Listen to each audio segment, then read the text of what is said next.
All right, we're live. Woohoo!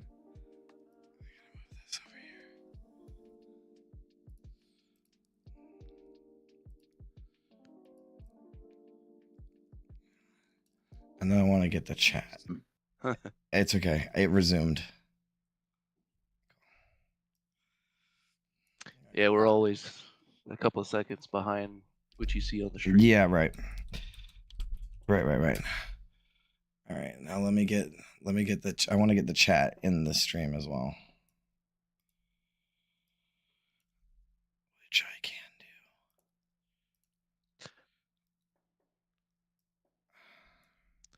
Well, I got mine live on Twitch, and maybe we can do some afterworks on it. You know, edit it up and put it on YouTube yeah, or something. Sure. Yeah, totally.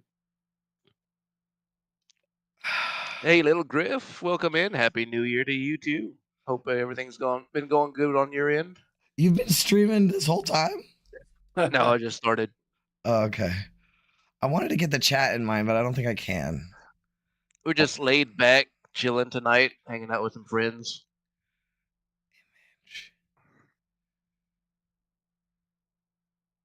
Application audio.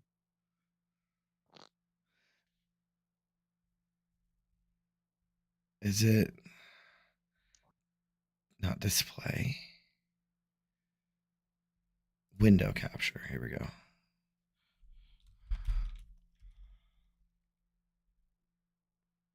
Oh, you know what I can do? I can just open my own chat or open my own stream.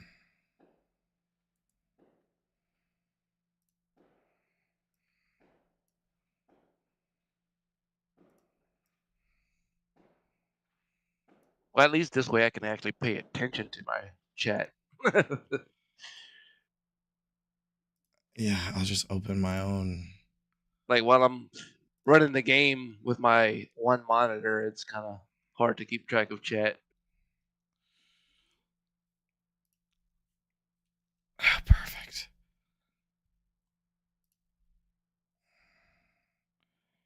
Now I do.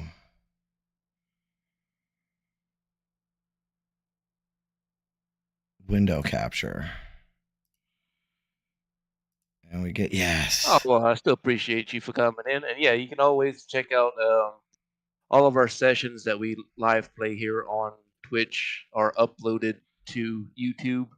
I'm still actually working on our last episode that we live streamed. Episode 5 is still in the editing.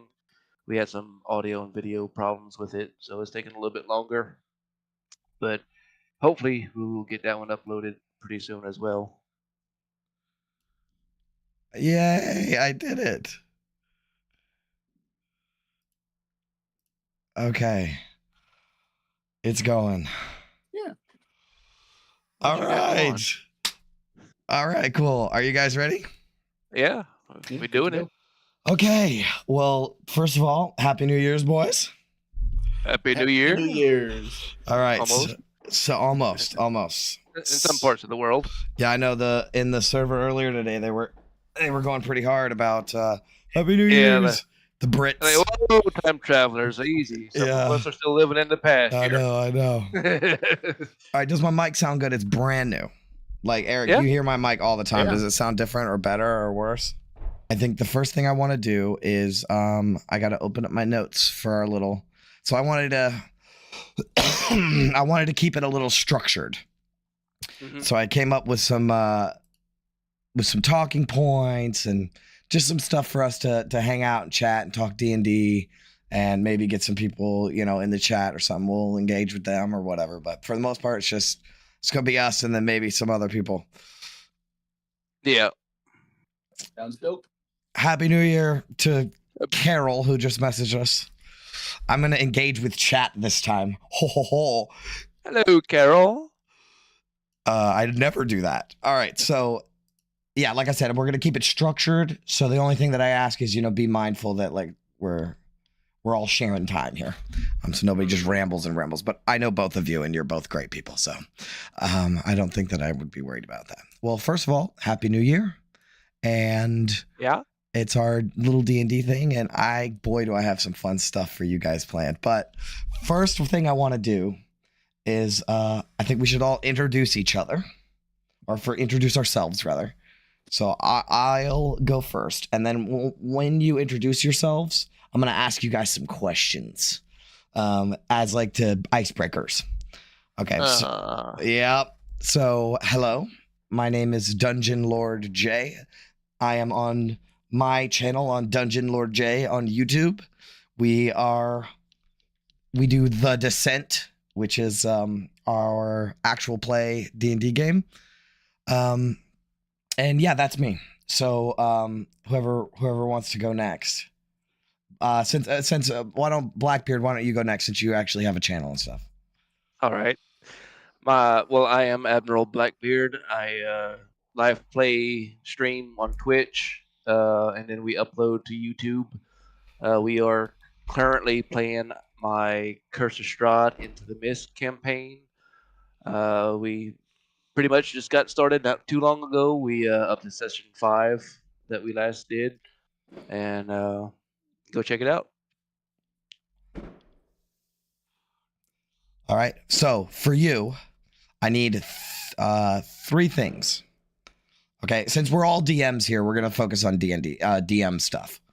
So I want to know what your favorite D&D monster is, your favorite pillar of play. So there's role play, combat, and exploration, and Dungeons or Dragons. Oh, let's see. Well, the first one I have no idea actually yet, so I'm gonna save that one for last. My favorite pillar of play. I think you really enjoy the storytelling aspect of it.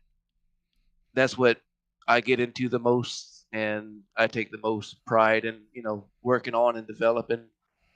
And so that's for me my favorite part of it. Absolutely. Dungeons or Dragons? Both in separate occasions. If you've seen my house, I'm a big collector of different swords and dragons and such. But if it's in game, it's hard to beat a good dungeon crawl. Oh yeah, you're right about that. And favorite monster? That's one I don't really have a on the top of my head at the moment. You don't have a favorite D&D monster? Not really. I mean, I don't know. Oh, that's okay. That's okay. All right, very good. Pleasure to meet you. Yeah. So, Eric, you can go next. My name is Eric. I play in Jay's The Descent as Ophelia, the Dragonborn Paladin. I also run a Curse of Strahd game privately called Trapped Beyond the Mists. We are in session 24, I believe, with plenty more to go. Absolutely. So, favorite pillar, favorite D&D monster, Dungeons or Dragons? Which one? I'm gonna cop out and I'm gonna say roleplay for my favorite pillar. Honestly, I certainly like all of them, no doubt, but I definitely like seeing character development and actually being able to kind of control it behind the DM screen. That is definitely my favorite part of planning out sort of these arcs and these stories. Ooh, what are these little tidbits I can leave them? Put them give them the crumbs to go on the right trail. Absolutely. I really enjoyed that so far. Absolutely. God, favorite monsters. I mean, there's so many. I can't for the life of me. Rakshasas. That's Rakshasa? I really like Rakshasas. Oh, I think shit. those are a very interesting monster. And for anyone who's not immediately familiar, they are sort of these tiger folk who have an innate ability to like ignore spells under a certain limit, under a certain level. I think it's like fifth, yeah. 5th level. Yeah, Eric, you know they're fiends, right? Yeah, they're a separate. They're not a devil, Yugoloth or a demon. They're like their own category. Yeah, fiend category. Yeah, cool stuff. I just think it's a really unique enemy, especially since spellcasters can be really hard to counter. For sure. That was a great answer, Eric. Yeah. So dungeons or dragons? I gotta go dragons. I gotta go dragons. Shame. Just because it's a lot easier to give them personality and really make them an interesting character. Yeah, so for me, my favorite pillar, I would say roleplay, but I'm starting to lean more into combat nowadays. I'm really starting to like to design some crazy challenging combats. So I think I'm gonna go combat for now. My favorite D&D monster is either a beholder or a mind flayer or devils in general. So I've had mind flayers in my whole last campaign, was like a big deal, but I've had devils in every single game I've ever run. There's always been a devil, at least one. So that's for me. And dungeons or dragons all the way. Put a dragon in the dungeon. There we go. Yeah, dragons all the way. All right, so I had some talking points, but actually we just got in my chat, we got a question from Carol. Huh? And she said she was working on adapting a gibbering mouther. I guess this is the question, is how to make a gibbering mouther a higher CR. And this is a good little exercise for Eric, because you don't do that very often, changing the stat blocks, do you, Eric? Oh, I've been getting more into it for sure. Okay. Especially with Curse Strahd, I have. So, what I generally do, and this is just my advice, like, generally, is if you like a monster and you want to upgrade it, you look at other monsters of the CR that you want, and then you compare and contrast abilities, hit points, everything like that. So let's say Gibbering Mouther right now is a CR2. I want to make it a CR5. I would just look at a bunch of CR5 monsters and average out their hit points and average out their AC or whatever. And then all you really got to do is just, because Gibbering Mouther's so already pretty freaking weird and has its own weird mechanics, you just make higher DCs and higher to hits. Maybe one cool ability, like more deadly ability. That's what I do to upgrade monsters. Do you guys have anything to input? Yeah, no, I was gonna say I love. I forgot what exactly material it comes from, but I had that one that talks about and shows you how to add like all these different elements and abilities, to existing monsters to make them more adaptive and more unique to situations, where it throws the party. Like, oh, we're running into some goblins. Yeah, we know what they're about, but they all of a sudden have this rally cry or something that brings in more little goblins. Different abilities you can give your monsters that your players aren't expecting. Absolutely. Yeah, Gibbering Mouthers are kind of an enemy that already have this, but I especially like giving monsters different abilities that sort of set them apart from what you'd usually see. Like, for example, in the Curse of Strahd campaign, Izek had sort of this demon hound form. And I was like, okay, I just don't want to give them, it's a bite attack, 2 rounds and, blah, blah, blah. So one of the things I gave him was the ability to eat members of the town to regain health. Sort of, one of those, out of left field, like, oh shit, this is, a serious fucking monster. I would definitely look into additional abilities over just. I wasn't expecting that. Yeah. Yeah, I think one more thing to add to that is that, so MCDM, the company, Matt Colville's company, He has this book. It's called Flee Mortals.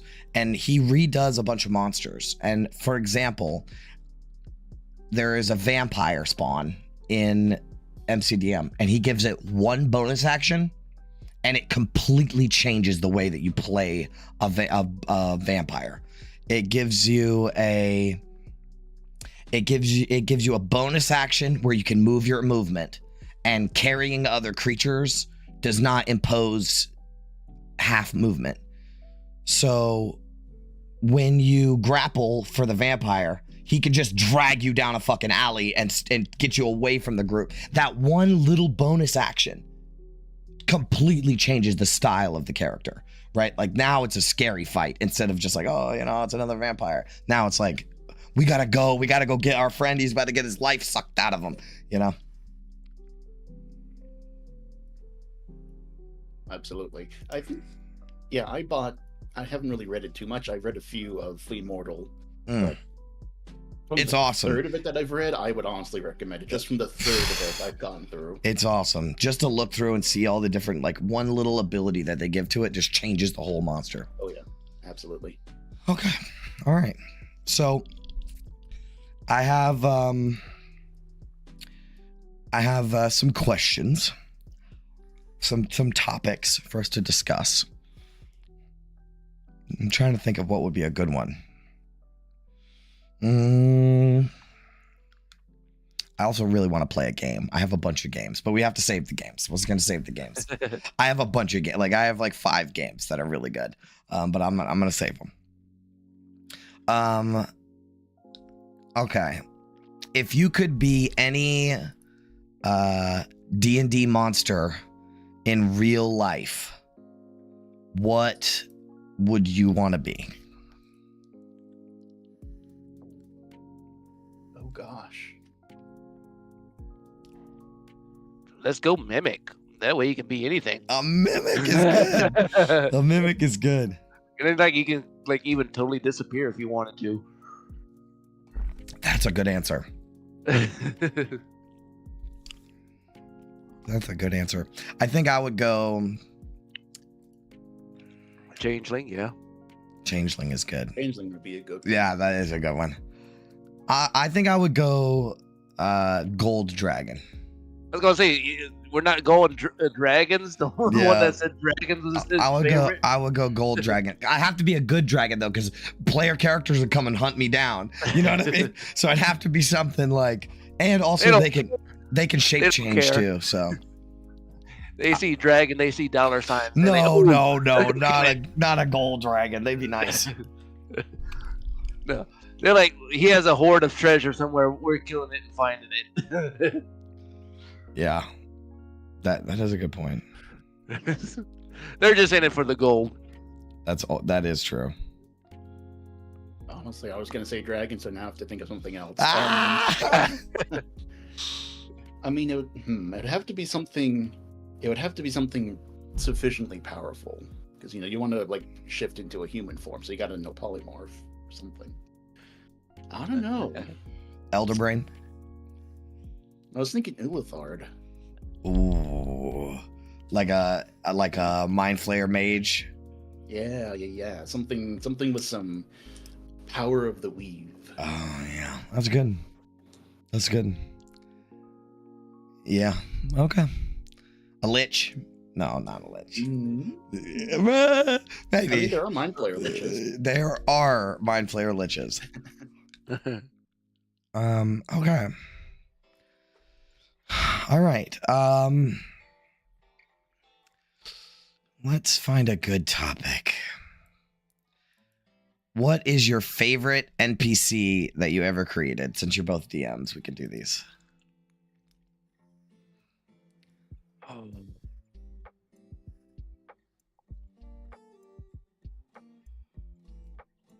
Damn, I gotta pick another one because I can't talk about one. Uh-oh. Spoilery. No spoilers for me. Yeah, Sax. Oh, you have party members in here. Uh-oh. Yeah, Sax was in here. I don't know if he still is. Well, avoiding Curse of Strahd because we haven't really gotten into some of the really good ones yet. I would say my favorite was my first campaign I ran was Dungeon of the Mad Mage with Jay. And we had an NPC called Glitterstone, which is sort of this Kenku rogue that the party rescued in like the first layer, and you ended up joining them throughout the rest of the dungeon. And she had a lot of backstory with some of the characters, but it was just a lot of fun playing a Kenku because, you know, you get to like change up the voices and, you know, she was a little sneaky. She was a little, you know, not we quite loved on the her. up and up. Oh, I mean, yeah, she we was loved nice, her. but yeah. She was a lot of fun to play. That's good. You got one, Blackbeard? NPC wise. Yeah. I'm trying to remember some of them that I've had before. Boss was also a good one, but Voss? That's not an NPC though. I Yeah, mean, that's debatable. You're right.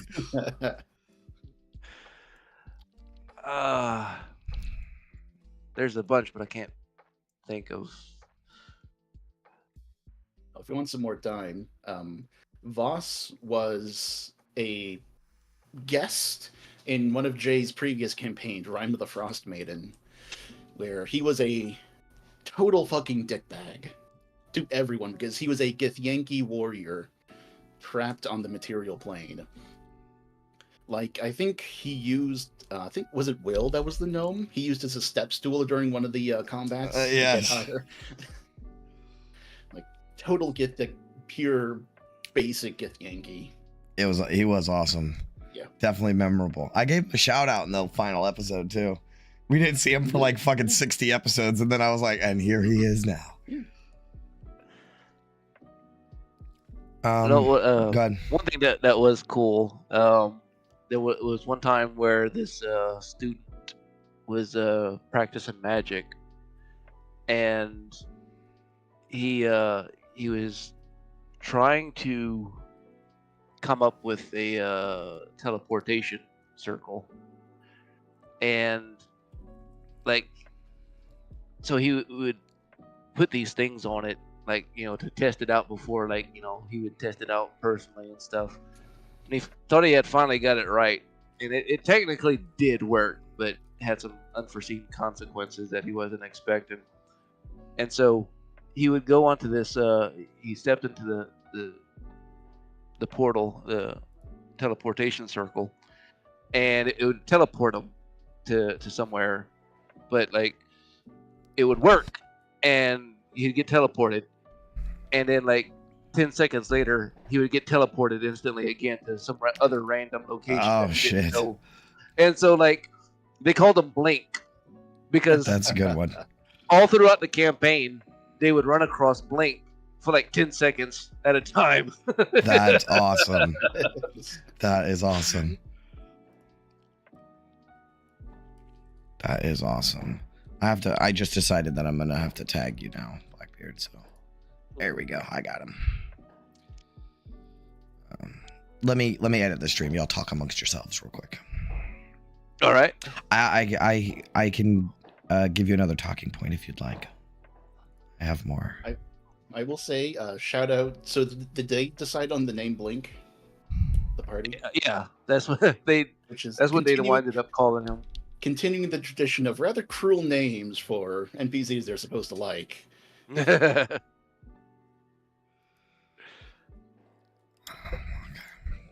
That was I'm sorry if I missed this before. Was this in your Curse of Strahd campaign now, or was that no? It was a different one in the past. That's funny because that actually mirrors an NPC in Curse of Strahd kind of closely. Yeah, I know. Like, I even read some adaptations where they had kind of did that with one of them. Yeah.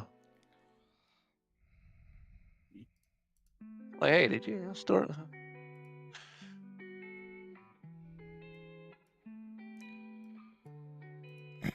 Sorry, I'm trying to add tags and stuff. Well, we better not spoil Curse of Strahd too much. But... Oh, they're in the death house right now, or they just finished? Oh, they're pretty early on then. Yeah. Really early on. So here's a question. what's your opinion on nerfing the Death House for like level 1 players? So, like I said, I've focused more on the story. I've put a lot more detail, and for me, one of the main things is everything has to make sense. For me, I'm not just putting monsters in a place just to put a monster. And that was one of the things that I felt with the Death House. Yeah, of course, you can view it as, it's called the Death House, everything in there is trying to kill you, basically. That's one aspect, but, for me, like, it just had way too many monsters, and, like, a lot of them, really didn't fit in. There was no reason for that monster to be there, or something like that. And so I basically took out half or maybe more than half of the obstacles and monsters that were actually supposed to be in there, and I left a couple, and it's lent more into the storytelling and the role-playing aspect that way. They're it's almost like they're more scared, because like it's almost like I think they're expecting something around every corner, and it's not the case. So it has them on their toes, I think, a little bit in that aspect. And they do know that something big is coming, though. They're getting to that point of the Death House, and so it's going to be an epic finish. Okay, it'll be really interesting to see exactly what they're running into. I know what it is. Yeah, and like that's another thing. Like with mine is completely different. How my ending of it, it's something that I have. I've watched many of playthroughs of the Curse of Strahd and stuff, and I've never seen this ending done before. So there's something I kind of took pride in, kind of changing and creating a different ending all on my own. And it plays still into the main story, but the way it was written, in the module and stuff, it just didn't make sense again to me. And so I redid it, rewrote it, and yeah, they're gonna have an interesting fight. Yeah, I think, well, for me, Curse of Strahd was my first proper campaign. Like, I played Dungeons of the Mad Mage, but that was more getting warmed up to actually DMing. So when I started Curse of Strahd, I thought, I'm going to stick exactly close to the module. They have all this stuff written out, and I might as well just... I remember you saying that, too. Yeah, very quickly learned that that's not really fun sometimes to do exactly what they say. Like, you gotta form it to your players and form it into what's fun for them. Right. Like, I completely 100% redid one of their fights for their fated ally. Just because otherwise it would have been very underwhelming, let's just say. Right, yeah. So I'm assuming you kind of, as they say, kind of like stack the deck a little bit. There was some massaging, because there were options that I could tell were just poor. Yeah, they're so bad. Yeah. And I mean, it's great to have the randomness, of the functionality of it, the mechanics of being able to run. That's one thing I always say is so interesting with Curse of Strahd, is it's one of the oldest modules out there. It's been played through thousands and thousands of times, and almost never is it told the same way. No, I mean, there is an absolute ton in the module that I absolutely love, but definitely having resources like can't remember it off the top of my head, but there is like an entire Curse of Strahd expanded universe basically you can pull from. Right. And I think it is 100% appropriate to add on to it and change Curse of Strahd. Exactly.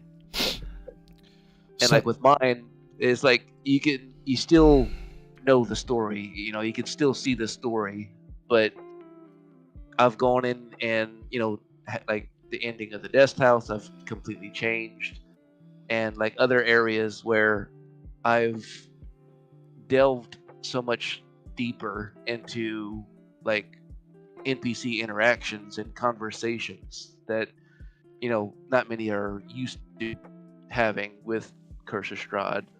So it's going to be really interesting, having all these extra dialogue come up as they play.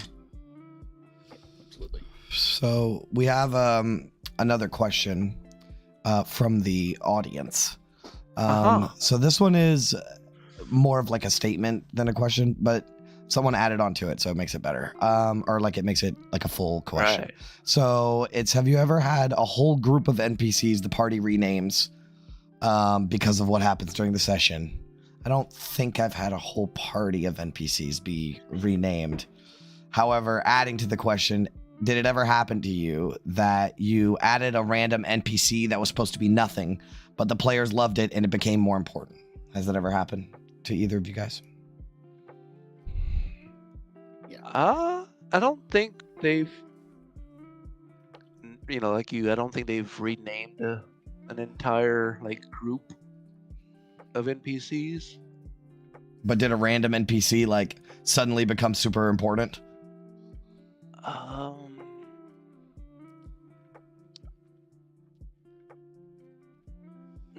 Not that I can think of. What were you going to say, Eric? I was just going to say, if you want some time to think, that's how Glitterstone came to be. Was literally, she was a 50-50 shot of she was going to be dead by the time they found her. Right. Otherwise, she was supposed to just give her a message and fuck off. But they were like, hey, do you want to join us? You know these things and da-da-da-da. I'm like, okay, let's roll with it. Well, we loved her, so... Yeah, has it ever happened to a group? I'm sorry, go ahead. Do you want... No, go ahead. I haven't really played them enough for them to really get that deep into it. You could argue, in Dungeon of the Mad Mage, the first level, there were, and spoilers, by the way, I don't know if that's okay. I mean, yeah, sure. Dungeon of the Mad Mage is fine. In the first level, there was a group of actors pretending to be vampires. And they managed to find a secret entrance that made them like bypass 80% of the rest of the dungeons. So they went straight for these vampires. And the very first combat session was, I think it was Jay got the first roll. Like, yeah, I'm a paladin. I'm going to kill these vampires. I swing my greatsword and immediately kill the guys, and all the actors like, holy shit. No, we're pretending. Yeah, I remember that. I don't know if they renamed the group, but you definitely saw them in a different light. Right. Cowards. That's awesome. I remember one time I was actually playing in my friend Pooh, his game, and we had come across, and he had thrown what was supposed to be an enemy encounter, where he had this like saber-toothed tiger come at us, and our damn barbarian of all people decided to tame the damn saber-toothed tiger. And like he nat 20'd his animal handling. No. And he winded up like now having this like pet saber-toothed tiger. That's awesome. That is dope. I wonder if I've ever made an NPC that they latched onto. I've ran a lot of games, so it's hard to say. I know that one of my back to the first question of my favorite NPC I ever made, which kind of leans into it a little bit, was I made this merchant dude in Portney and Zaru and Chult in Tomb of Annihilation. Oh my god, Brendan said Veggie Pygmy Warrior. Oh, Veggie Pygmy Warrior! You're right. Oh man, okay, I'll talk about that one in a second. But in Chult, I made up this he was a champion fighter where he would fight in the arena, right, in the Coliseum, but they wouldn't let him fight anymore because he would never lose, because what he didn't really know is that he was a chosen of the goddess of luck, right? Timora. He was an Aasimar of Timora. So he was like a luck angel person. And he never lost a fight ever. And that was his whole thing. And he was like, hey, Kayumbe. He was like this badass. I mean, they loved him, dude. And my brother like fought him in the street, like wrestled him in the street to get a discount. It was awesome. But yeah, Vegapygmy Warrior is such a good one. They were in Cholt, and there was this a Vegapygmy. Do you guys know what Vegapygmies are? They're like if a kobold was a little plant dude, right? So they're like little primitive warrior dudes, and they're plants. They're made of like grass and dirt and mud and shit. And he was like the Vegapygmy colony's like most powerful warrior, this guy, and he wanted to prove himself to the party, so he like fought my brother's character, and he like stood up. This is a 5 hit point little dude, right? And he like stood up against my brother's character, who was like a level 8 paladin or something, 7, 6, 8 paladin, and like stood up against him. And they were like, you gotta join us, dude. They were like, I think he wanted to come, but I don't really remember. But yes, he lived through the Tomb of Annihilation. Like he fought a Serac, the Lich, a Serac. He fought him and lived. Yeah. Yeah, and they never named him. They didn't name him because he couldn't talk. So they named him Vegapygmy Warrior. Like that was his name, because that's what the stat block was called. But yeah, good stuff. Good stuff. Yeah, as Sax reminded me, is actually in our game that we're playing. So like one of his things he likes to do is like purposely mispronounce somebody's name. And so the Vistani, he was calling the Dasani, like bottles of water. The Dasani, that's funny. Okay. All right. Are you guys ready for another one? I think at 10, I'm going to switch to games. All right. Let's see. What do you feel is the hardest part about being a DM?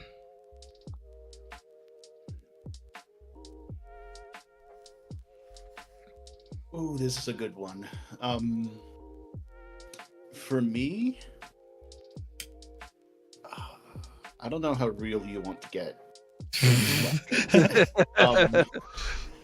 What does that mean? There's 9 people watching, so honestly, what I've struggled with most is I want to make sure you guys are having fun when you play this game. Right. And I can do all the prep and I can do, all the research and everything, but I still get so incredibly nervous every time we do a session, because I think, oh, did I do enough? Do I have enough backstory? Are you guys going to run into a brick wall I didn't plan? And like, oh, you're a bad DM. Oh, you suck. I know it's never going to happen, but you do suck for thinking that. I do suck for thinking that. Yeah, for sure. Yeah. We love you. Yeah. The only thing, I don't know, it's not hard. It's just, there always seems to be some sort of technical problems. No matter, how hard you try, how hard you plan, something's not going to go right. And that's, for me, the most frustrating part. Scheduling is the real BBEG of every D&D campaign. Yeah. Responding to Carol, causing fear and despair in players. No, that's the entire point of DMing. Yeah. That's my end goal. Yeah. Is to make you guys feel sad and bad and have fun. Despair is definitely relevant. I would say for me, the hardest part, because I love it. I wouldn't change. Like, I would rather be the DM than a player every day of the week. I will never like being a player as much as I like being a DM. So I think mechanically something I find challenging is I love to write, and I will write and write and write for days. I do 20 hours of prep a week. No joke. Like every waking moment that I have, I am doing D&D prep stuff. And I feel like sometimes it's hard for me to step back from the writing and look at, and let's say a role play encounter, like that's specifically what I'm talking about. Like look at a role play encounter and be like, I don't need to read a script. I need to talk to my players. You know, and that's something Right. I have a hard time doing, because I always just want to be like, oh, but I wrote these good lines. Like, I'm not that good at improv, you know, which I feel like I can do improv. I don't trust myself to do it well enough. Yeah, so that's something I'm kind of the same way. Right. It's hard. Well, you got it good because you don't do the voices. Because I can't do the voices. You can do. I mean, you can't do the voices. You can do them okay. I mean, you do put some cadence in it, but like that's your style, you know. And I'm not saying that's bad or anything. I love that. It's good that you have taken everything that you've experienced in D&D and created your own style. You know, that's fucking awesome to see. Well, I will say there is one advantage to my not doing voices. I don't have to remember which voice I did with an NPC. Yeah, or practice it with the mic muted. Practice it. Yeah. Okay. Let's see. Yeah. I have like some cameos planned out for some of my NPCs. You know, that may or may not resemble a certain somebody that y'all already know. And so it for those, it helps me kind of, you know, I see that person and, you know, kind of try to imitate that person's voice or whatnot. Mm-hmm. So for the, you know, those that I have certain voices planned out for, you know, that's how I'm kind of easily able to kind of keep track of what they sound like. Yeah. So something that I do is I find an activation line. So if I have an NPC, I have them, like there's one line that they say that always just boom, I find the accent. It's like a sleeper agent line. So like, for example, Renetta Hornblower in my campaign, I can never remember her accent until I said, so says the Marshal. And this is how she talks. So it's easy.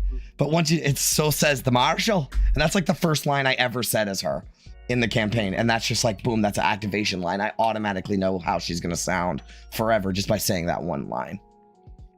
Yeah.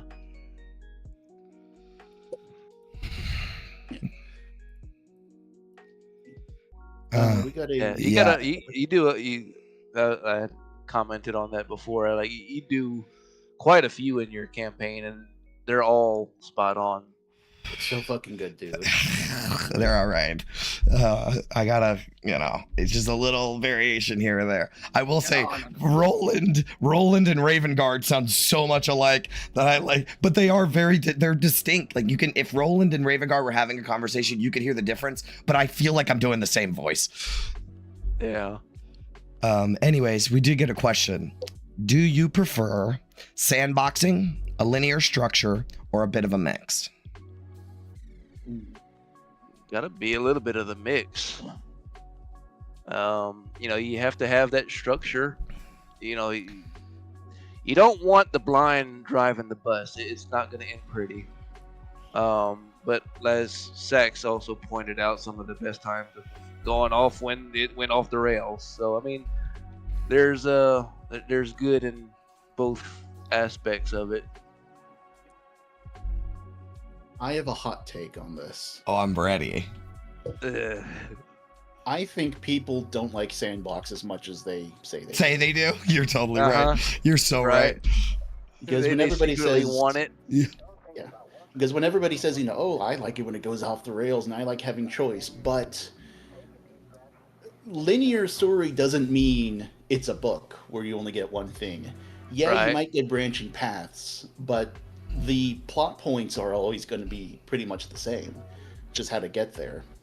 And that's when most people have fun story-wise. If you do true sandbox and you just plop someone in the middle of a town, 90% of people probably aren't going to have very much fun.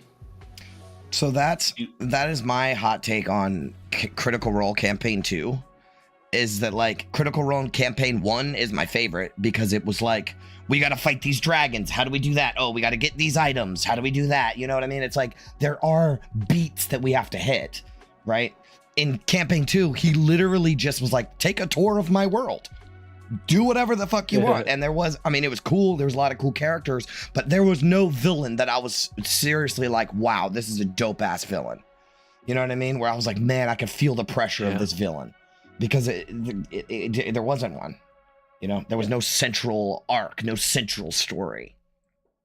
Which it's funny. I don't know if you want to harp on this too much. I have thoughts on this too.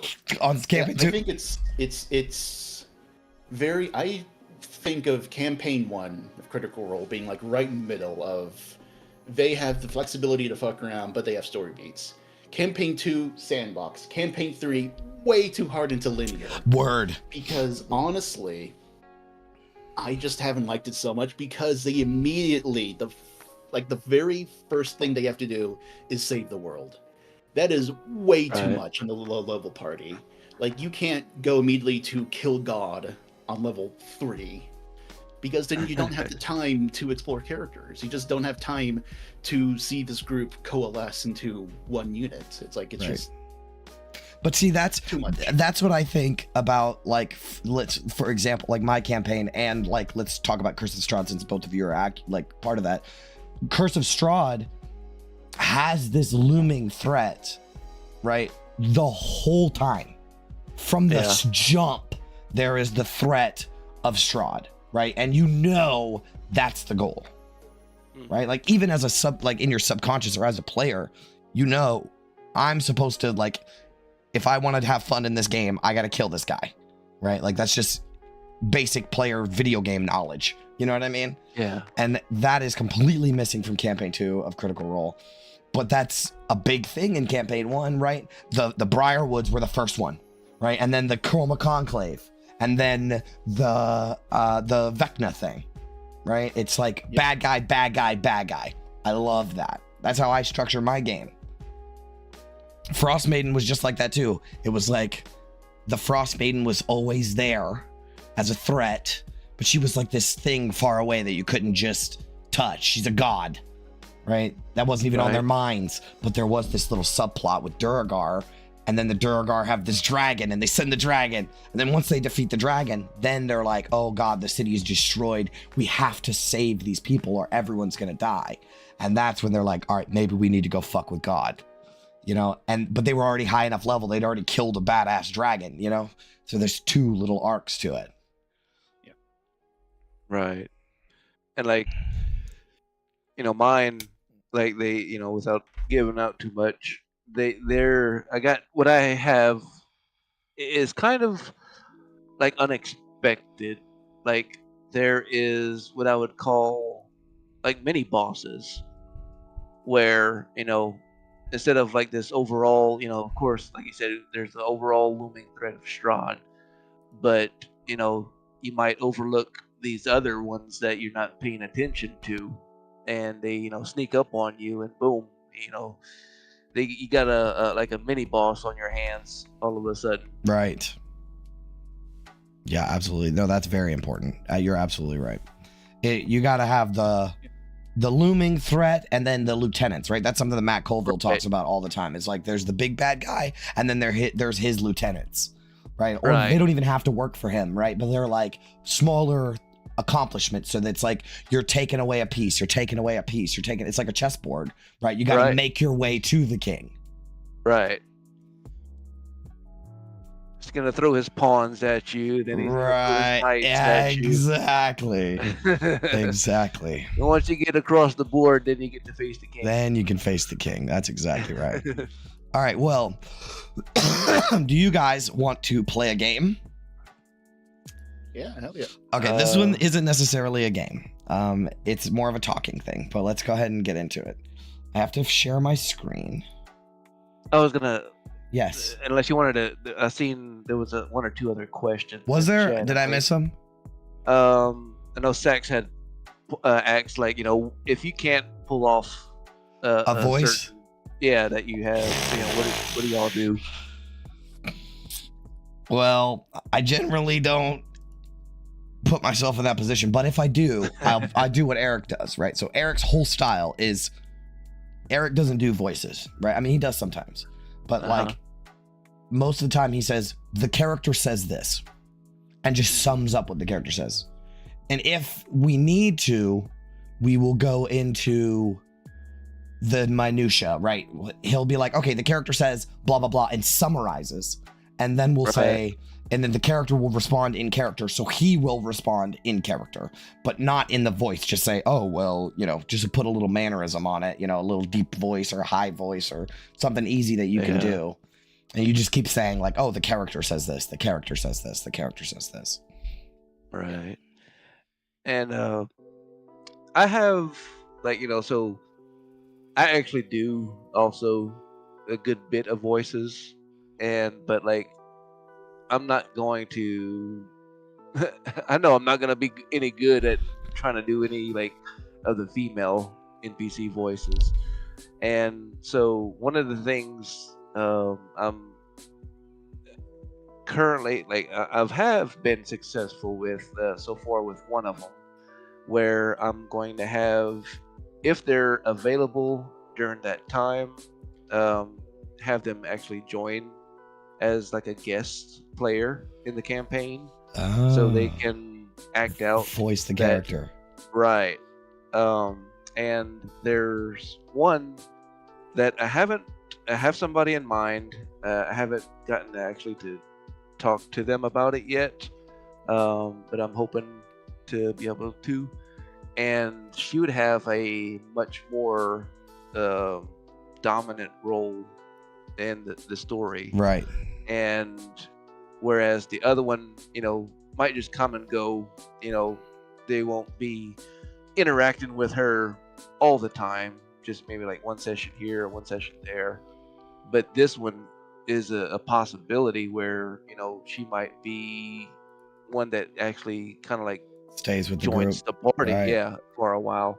So that'd be interesting. Get a guest to voice it. Right. That's a good idea. Yeah. Okay. All right, you guys ready? All right. I want to get this one going because this one's good.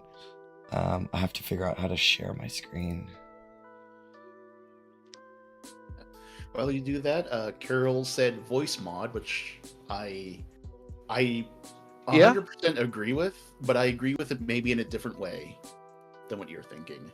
Because go ahead. Sorry. What I use it for is not necessarily the perfect character voice. I use it just to distinguish something. Mm-hmm. Like if you have a ghost, you use a bit of reverberation to make them sound ghostly. Or if you have a demon, you make it, pitched lower so it sounds gravelly. My goal isn't to make it perfect. It's just to say, okay, This is a character that's talking. This is a character that's different than the humans that they've been interacting with. Yeah. And I don't know if it was voice mod that they were using. I've had some experience where one of my past DMs was using a voice mod, and like it kept messing up. So I don't know if it was like I said, I don't know if it was voice mod or if it was something else, but it would work pretty good sometimes, and then others it would just be all crackly, and it wound up just ditching it. Yeah, that's happened to me before. Actually, it's broken for me right now, which I have to still figure out for next session. But okay, I see. Yep. All right. Is up. Are you ready, guys? The first of our games. This one's not really a game. It's more of like just a talking topic. But all right, pick two, and you have to team up with them to fight the rest. Oh Lord. Ooh, well. Clearly, I just want a team of 2 kobolds. Yeah. This requires some thought. Wow, a party of level 20 level 20 wizards. wizards. Yeah. I mean, honestly, my thinking is magic users get so fucking bonkers at high level. Right. I mean, a party of level 20 wizards, not just one. Right. Like a party of four wishes, potentially. Yeah. Yes. So, I think I'll have to go with the party of level 20 wizards and a gold dragon.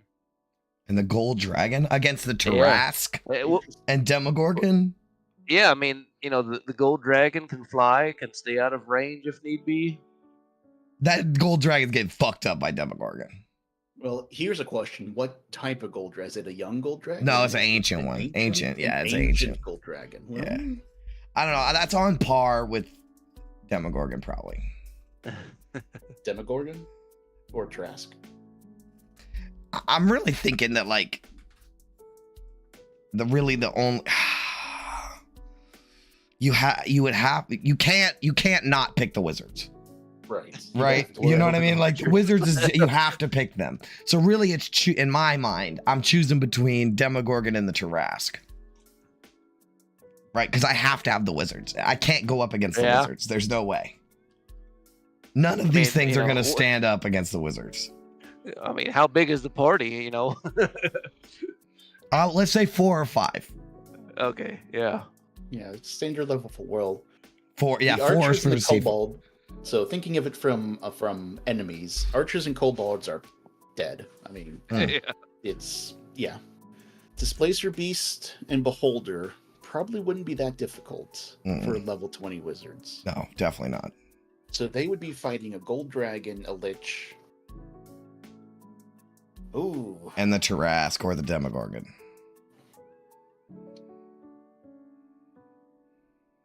I would choose, for my party, 20 wizards and the Demogorgon. That's what I would do. It would have to be. The Demogorgon would have to fight the Tarrasque and just hold it off while the wizards clean up shop. But the wizards are going to be tied down by that gold dragon and that lich, dude. Go ahead. 4 banishments per round, basically. I mean, polymorph. But that lich has got banishment too, bro. Yeah, that's true. This is tough.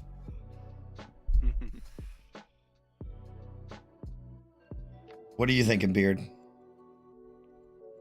I think I'm sticking with the wizards and the dragon. The wizards and the dragon? Yeah. Against the Tarrasque and the Demogorgon? Well, walk me through your thought process. You go ahead. Well, like we all agree, you got to take the party of level 20 wizards. You have to. And then you need something that can deal a lot of melee damage, but also able to escape, and get out of range if need be.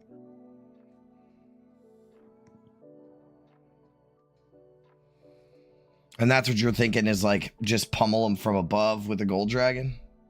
Yeah. Because the biggest threats would be the Demogorgon and the Tarrasque. The lich would be causing you some issues, though. Yeah, but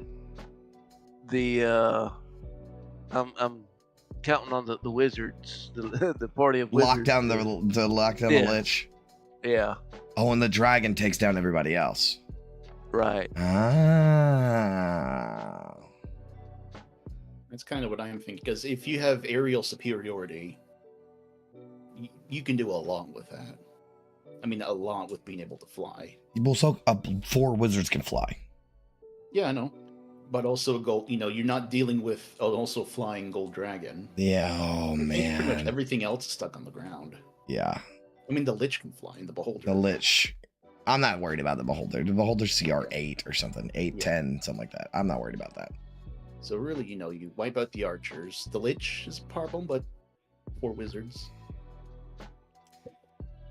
All right. I think you nailed it. I think you did Wizards and Dragon. I think I'm hot take doing the Tarask and the Wizards. I think I get my Wizards in the air. My Tarask fucks with Demogorgon.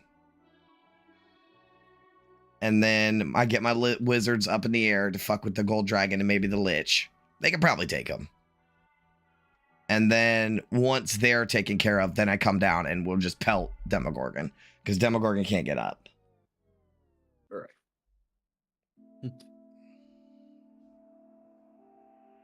Is that what you wanted to do too, Eric? The Wizards and the Dragon? Yeah, I think I'm switching Wizards and Dragon. Take the kobolds and the elven archers. It's not hard. It's not fun. Hey, I mean, if you want to do it technically, we could just like do an Aarakocra. What do they say? Where the Aarakocra can do 1 point of damage per turn on a Tarask and kill it in 30, 50, whatever, 100 turns.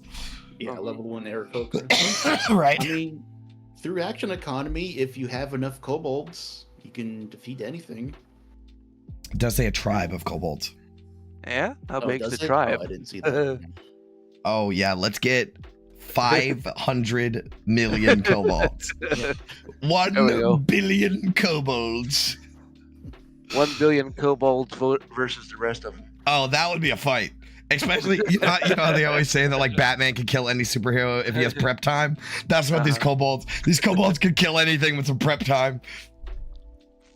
They can make all kinds of traps for the Tarask and shit. What was that game that like Fight Simulator or something like that? Yeah.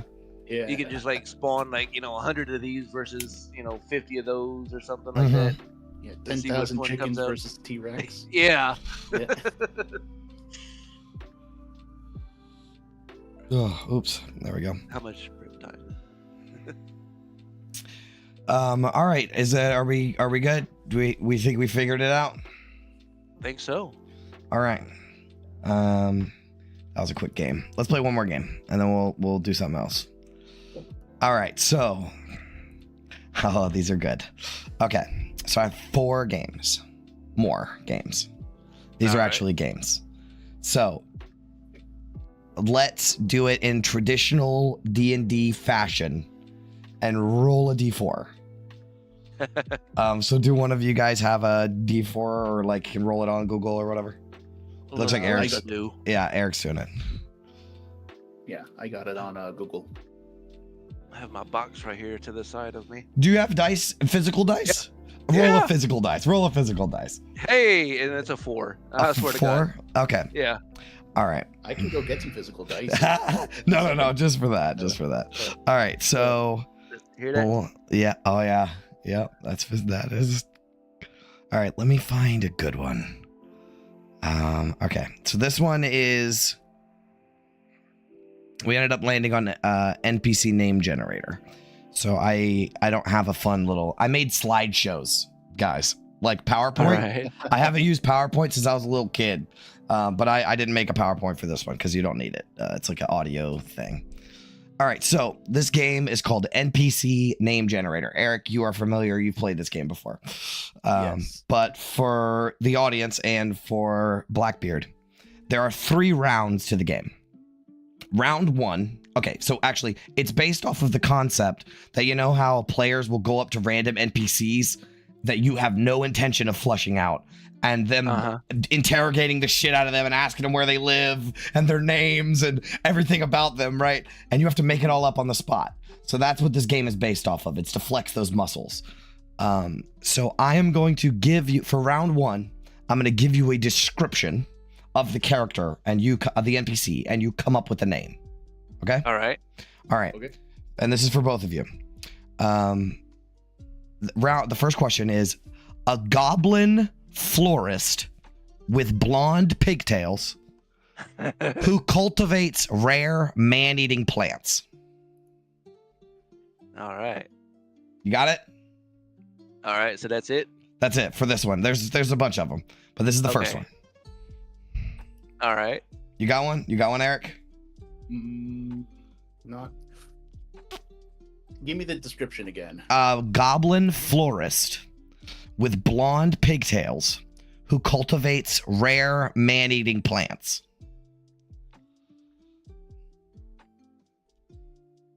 Pedal Nip. Pedal Nip. That's a goblin name if I've ever heard one. All right, what do you got, Blackbeard? For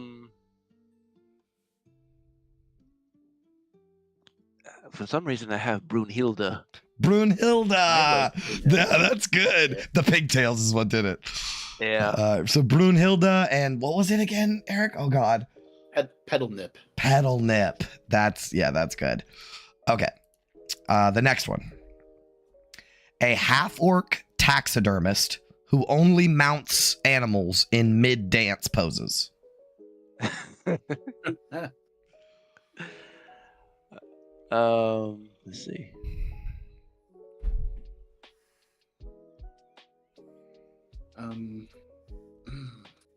How are half-orcs named? I don't think they have many naming conventions. I did pick some that have naming conventions.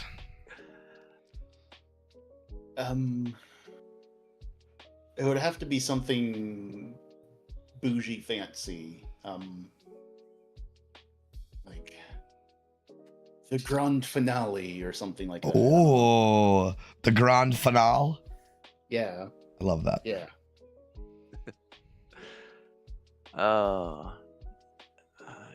That's good, Eric, because they're dead. She mounts dead things. Yeah. That's the name of the shop, too. Yeah. I can't think of one. You got to think of something. Your players are asking her questions, man.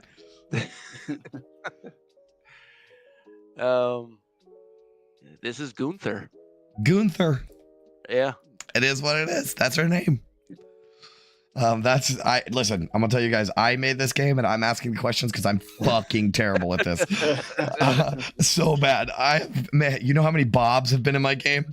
Boblin the Goblin. Boblin the Goblin. Mm-hmm. Okay. A dwarf hairdresser who keeps her tools in her beard. Oh.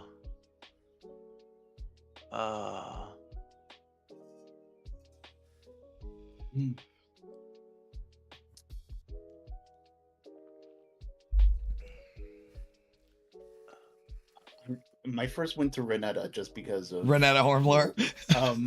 Not Renetta.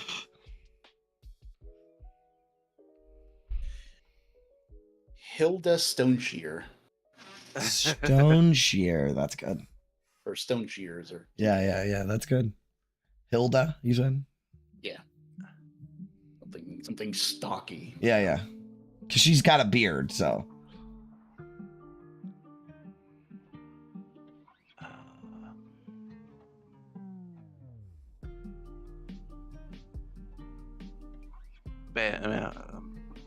I'm bad at this too. Then. Yeah. Well, you come up with something. It's easy. Yeah, I mean, I can. Mildred. That's the name that I said. Mildred. Yeah, I'm overthinking. I'm trying to. I'm giving you too many details. Well, no, I mean I could come up with a name. You know, it's like Margaret or something. But you know, perfect. I'm just trying to fit a all name the to details. The description. Yeah. Okay, all right. Let's go to the next one. Round 2. So round 2 is different. So for round 2, I will give you the name and you will describe the character. I like these more. Yeah, this one's a little easier because the name is more evocative. These are very evocative names. It's not like they're just like the descriptions I gave. Is that cool? Mm-hmm. Yeah. Okay. Lady Zephyra Dreadmore. Lady Zephyra Dreadmore.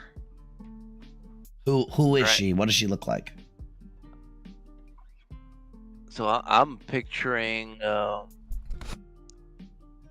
almost like this older lady, you know, maybe like, you know, maybe her late 60s, you know, has her hair up, has this, you know, black with the gray streaks running through it, has this kind of like slender but, you know, scolding look kind of to her. She dresses in this Victorian kind of gothic lace kind of with the collar that comes up. Yeah. I'm seeing it already. Yeah. What's her deal? What's she do? I'm getting from the very beginning when you said it, like I'm getting Walker vibes. Lady Walker. Yeah. Yeah. Okay. What do you got, Eric? Wait, what was her name again? Zephyra Dreadmore. Zephyra Dreadmore. She's a black arts magic teacher. Oh, from the School of Magic. Right. That's sick as fuck. That's a really good one. That's a really good one. All right, what you got, Eric? She's a female version of Sirius Snape. Yes. No, I got it. For me, I'm thinking she is a Lady Zephyra Dreadmore. She is a fallen Aasimar who on the surface runs a funeral parlor, but beneath it she runs a what's the word? Like necromancy? A brothel for the undead. What? Folks who have lost their partners can hire her service to see their loved ones once again. Oh my god. That is fucking insane, Eric. Holy shit. Eric's really good at these ones. This is Eric. Eric's the ideas man. Okay, that's fucking crazy. I love it. All right, so the next one is Otto Umberlock. Okay. Otto Umberlock. What's his deal? What does he look like? He's a dwarven locksmith. That's pretty good. I'm gonna go dwarf too. I'm gonna say he controls the waterways beneath the city, the locks. Yeah, that's cool. God, this is a great game. I fucking love this game. Those are great. Both of those are great. Okay, Dr. Ignatius von Spraddle. Dr. Ignatius von Spraddle. All right, so we gotta figure out what type of doctor he is. He can't just be a regular doctor. Von Spraddle. He's a horticulturist. Oh.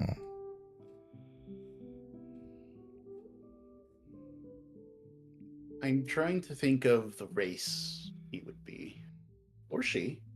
What was the name again? I'm sorry. Dr. Ignatius. So it's kind of a good dude's name.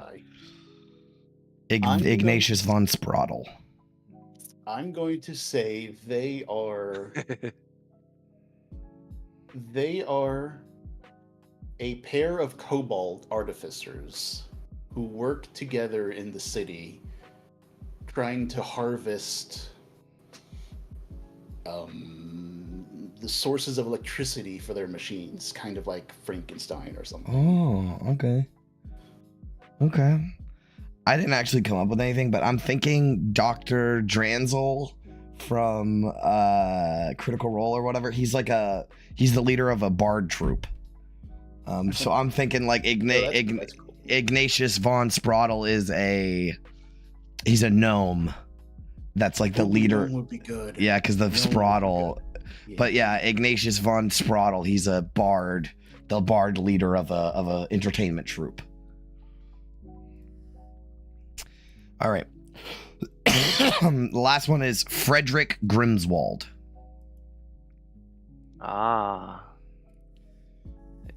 He's some sort of like historian or librarian. Or something. Yeah. Like a little like a little goblin almost. Oh, a goblin, yeah. Like the ones from Harry Potter with the glasses on their nose? Yeah, like the bankers. Yeah, the bankers, yeah. Yeah. Yeah, that's good. For some reason, I'm coming up with all these Harry Potter references. I mean, it is what it is. You got something, Eric? I'm trying to think of the word. I'm going to say they're like a scribe of Jurgle. Oh. Who records maybe like the final moments of someone's life. Yeah, that's cool. Frederick Grimswald. Yeah, that definitely incorporates like both aspects of the name. I'm thinking nervous scribe. He's brand new. You know what I mean? And like the players keep asking him for stuff. And he's like, I don't know. I don't know why I'm getting like nervous human young scribe, like a monk or something. Like he works at Candlekeep. Mm-hmm. Okay. All right. Did you say something? Is there one more round? 5-minute break? Yeah, sure. I'm sorry. No, I'll see you in a second. So yeah, there's one more round where you got to come up with names. So if I was you, I'd make a list. Beardsy. Because there's one more. I'm gonna give you very simple, not a bunch of details, just a race and a thing they do. Okay. And you have to come up with a name. I'm bad at it too. All my names are very generic. I don't come up. Eric's the ideas guy. Yeah.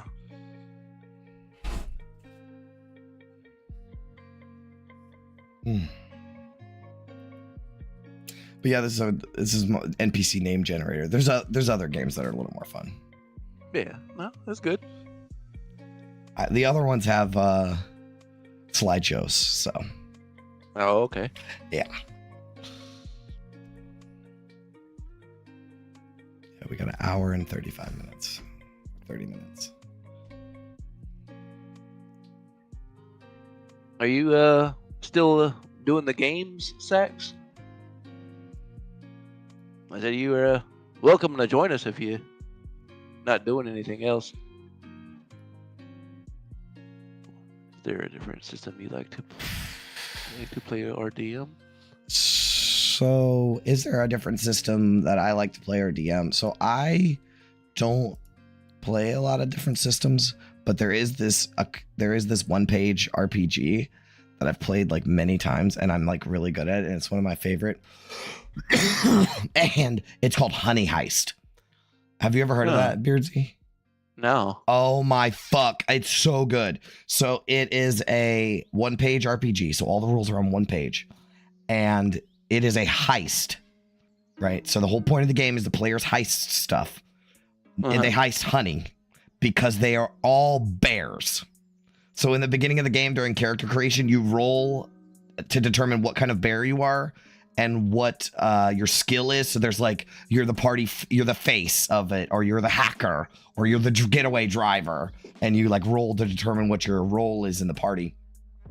And then you do a heist. But the fun thing about the game is you don't prep it beforehand. Like the DM, the game master, does not prep it beforehand. You just improv the whole thing. It's so fun. It's so fun. Fun. Yeah, but you're bears, and the whole point is like you can't talk to humans or anything. You're not in bear world. You are a bear in like real world, but you can drive a car and you can hack and stuff. It's fucking awesome, dude. But we can drive. Yes, you can drive, but you can't talk to people and stuff. And if they see you, animal control shows up. No, seriously, it's fucking awesome. Like, yeah, the pound's here to pick us up. Right. So what ends up happening is you have two stats. You have a bear stat and you have a criminal stat. So when you want to do something, there's like a counter in the middle and it moves, depending on where the DM tells you to move it or the GM tells you to move it. But you have to roll under a certain number on a D6. And if you get too much criminal, then you go rogue and betray the whole group and the game's over. And if you get too much bear, you go feral, and the pound shows up to take you away. You know, the animal control shows up to take you away. So the point of the game is to like balance bear-like things that you're doing with criminal-like things that you're doing. but I've ran like a train heist, a tower heist. My favorite ones are car chases, like Fast and Furious car chases, where they like attack a honey semi truck or something. It's awesome. Played out the Fast and Furious as Baron. Yes. Oh, it's awesome. So is there any game that you like to play other than D&D? Yeah, no, I've never played anything but D&D. Me neither. I'm open to it. Like, I've heard, a lot of like the Pathfinder. Pathfinder, yeah. Like, and then like we actually, I think it was Pathfinder. Like, I almost was going to be in a game that was going to be. They were gonna be running Curse of Strahd, but using like the Pathfinder rules, if I understood it correctly. Mm-hmm. And I was like, well, I have no idea anything to do with Pathfinder. Yeah. Well, you would though. Maybe not the new edition, but the old edition is just 3.5.5, isn't it? I have no idea. It is. So it would be like almost like you were playing 3.5 again. And you played older editions, right? Yeah. 3.5 is where I started at. Well, technically that is like different games, I would say. Yeah. If you put a 3.5 character sheet in front of me, I would have no fucking clue what I'm looking at. You know what I mean? So it is kind of like a different game. I mean, very sorry about that. No problem. Don't be sorry. It's fine. We've been chatting this whole time. Yeah. All right. Are you guys ready for the final round though of NPC name generator, and then we can move on? Hell yeah. All right. This one's very simple. All I do is give you a race and a thing they do, and you give me the name and it's mixing round 1 and 2. Mm-hmm. Right. So you tell me like what their deal is. So the first one I have is a halfling mime. Okay. So it's what their name is and then like their deal.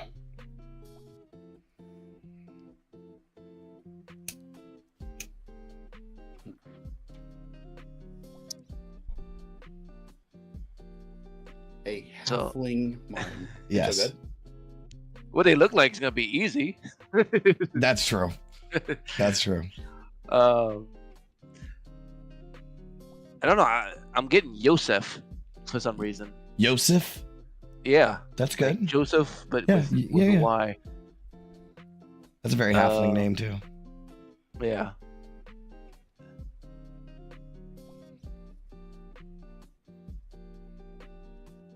I'm going to get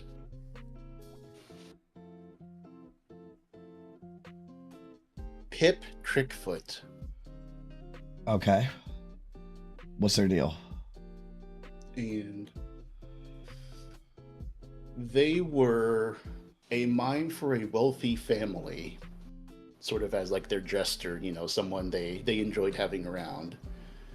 But he witnessed their slaughter at the hands of assassins, but is so committed to being a mime, he has not spoken on the matter. Oh God, Eric, you're so good at this. You're coming up with the whole backstory. Yeah, that's what I'm saying. It's giving Butters is the name I have in my mind, and he is actually the leader of the Thieves Guild. That's what I'm getting. So he works on the street. Mime pickpocketer. Mm-hmm. Yes, that's what I'm getting that to. would be good, yeah. Well, hey there, Bell. What's up, buddy? Hey, not much. Welcome. Hello. What's up? Work is boring, so I'm doing something right now. I gotcha. I have a name in the description. For the mime? Yes. Okay. Versh Falsefoot. Okay. Versh Falsefoot is a highly skilled illusionist mage, but only uses his high-level magic to basically mess around with people. I'll just fuck with people. Yeah, he'll trap people in invisible boxes and, for like 30 minutes or so, and then let him go. And then people are like, why was that guy doing this weird pantomime thing? But he was actually stuck inside a box. That is hilarious. Right. Yeah, that's really good. Okay. All right, so the next one, very easy. Tiefling assassin.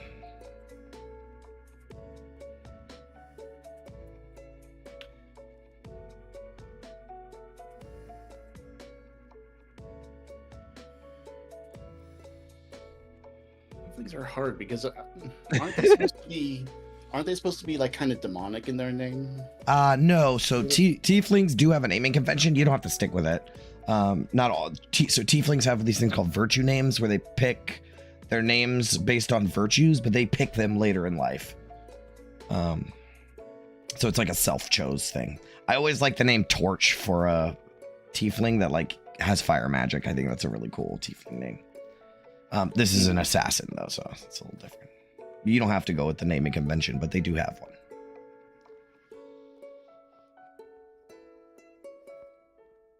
What would assassin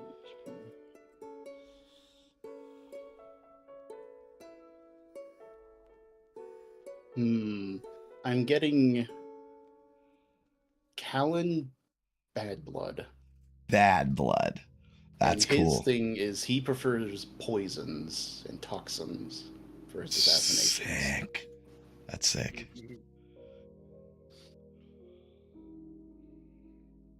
That's sick. You got something, Beard? Vados.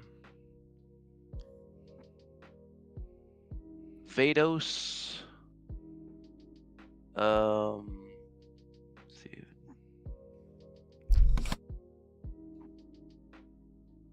You can never think of a last name. I mean, Vados is good. Vados, and he dresses up as a street performer of sorts, like a knife juggler, and so he's not dressed up as all in black, mysterious, right? Like he has a performance skill, right? And like he's juggling these daggers and knives, and so like he's always he always has them on them, and he's pretty handy with them, and so when somebody goes disappeared, nobody expects the knife thrower juggler. That's good. I'm getting Midnight. It's just his assassin name, and he's a mage assassin. I was like a magic using assassin. So he doesn't like kill stuff with daggers and shit. He like kills people with targets with fire magic or puts them to sleep first or something. He's a mage, or like a sorcerer probably. Imagine like some like psychopath like magic user, like the serial killer magic user. Right. It's not. It's different. It's different. Right. Like they find all kinds of weird ways to like torture their victims. Yes. That's a good one. All right. So for the last one, I have a plasmoid barkeep. So plasmoids, if you're unfamiliar, are spelljammer. They are like ooze people. Okay. And he's a barkeep. Bonus points if you name the bar.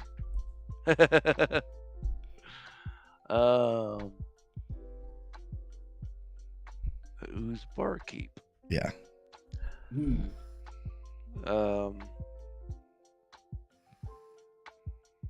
Oozen Boozler. Oozen Boozler? That is fucking incredible. He bartends at the Leaky Tap. The Leaky Tap. Easy. I'm going to say he's going to be called Muck. Muck.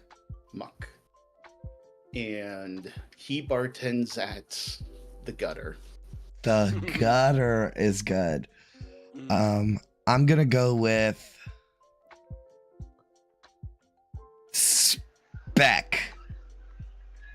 His name's Speck, and his bar is Jubilex's Smile. That's good. You got one, Bell? His name is Goop, and he bartends at Goop Scoop. Oh my god, that's good. Oh, that's good. Okay, cool. All right, so I got one last one for this round. This one's a bit of a challenge. This is a villain, right? And it's an ancient white dragon. So white dragons have the frost breath. You mean Snowflake? Snowflake, shut up. The ancient white dragon named Snowflake. Seath the Scaleless from Dark Souls. Yeah.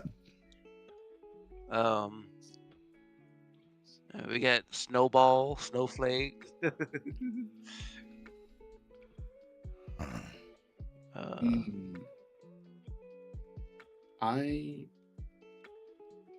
I'm gonna say Frostmute. Frostmute? Yeah. That's a good one. I'm thinking Dreadnax, the Frost Death. What did I say? Dreadnax, the Frost Death? That's fucking badass. Before we move on, shout out to Gloob. That is a very good. Gloob is good. And the bitter squeeze. That's funny. Mix that with the leaky tap. We got a very sexual sounding bar. There's a back room in there. Hey, did they? Okay, no, they didn't buy it, but yeah, they do. One of the other campaigns, they were had some dealings with the brothel. Yeah, it was the leaky tap. Yeah, that's her in Critical Role. That's her dad. What's his name? The gentleman. The gentleman. Yeah, the gentleman. He was at the leaky tap. Oh, really? It was a Critical Role? It was. Yeah. That's the bar name. The bar for the gentleman. Yeah, because he's a genasi, so he's like sweating all the time. No, wait. Was it the Evening Nip? No, the Evening Nip is Jester's mom's place. Oh. Wait, no, is it? Is... Y'all are gonna have to look that up for me. I can't pull up anything else. I can't pull up anything on my screen. I'm gonna throw the whole stream off. Okay, all right, we did it. We made it through the game. What's the debate? Sexy bar names? Oh my god. Oh, it's Chris. What's up, Chris? Yeah, you just missed a good game. All right, let's do another game. We're good now. So roll a d4 and re-roll on 4. Okay. A 2. Oh, perfect. Oh, you guys are gonna love this. All right. Let me find it. Monster Mash. Who's that? All right. Oops. All right, and then present. All right, this one has a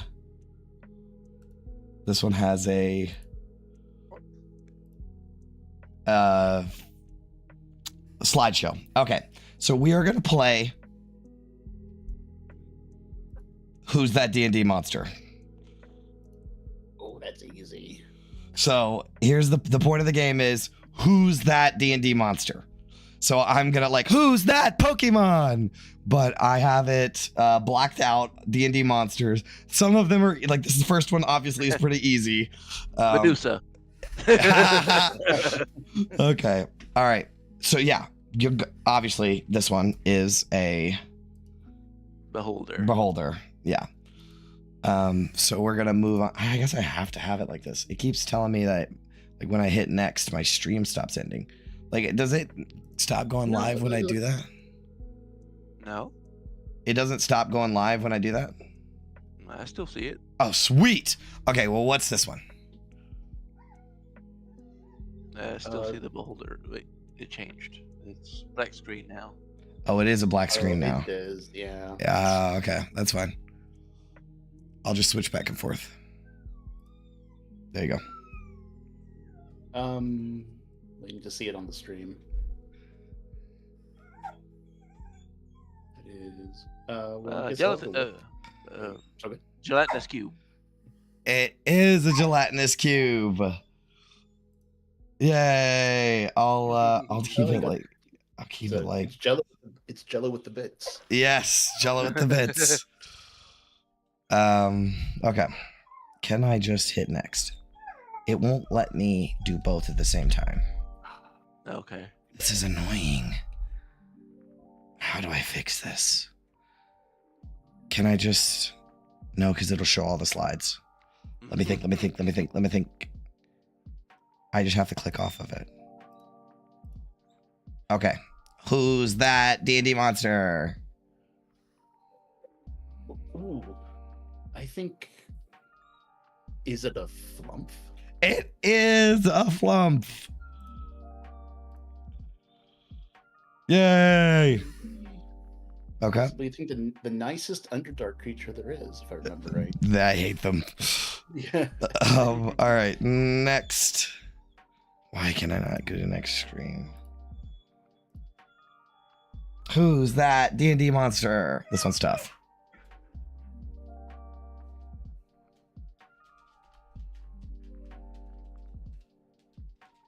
Any guesses?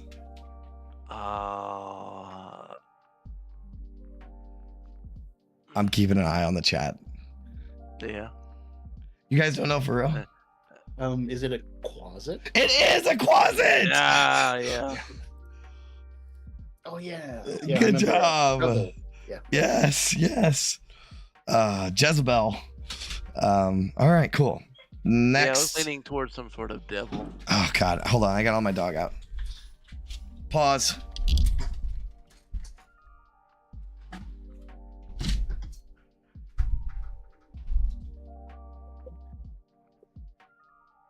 Bonus points to Carol. She got Quasit. Mm-hmm.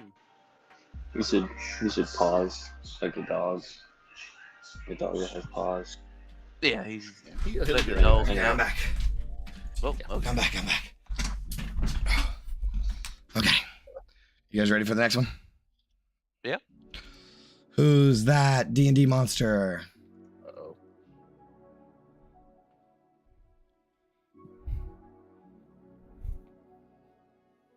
I don't think it's a mummy. I hadn't even. Okay, there it goes. I've seen this monster. It's not, it's not a mummy. It's an I'm pretty sure it's an undead. Okay, I can give you that. Yes, it is. What's it called? You got it, Admiral?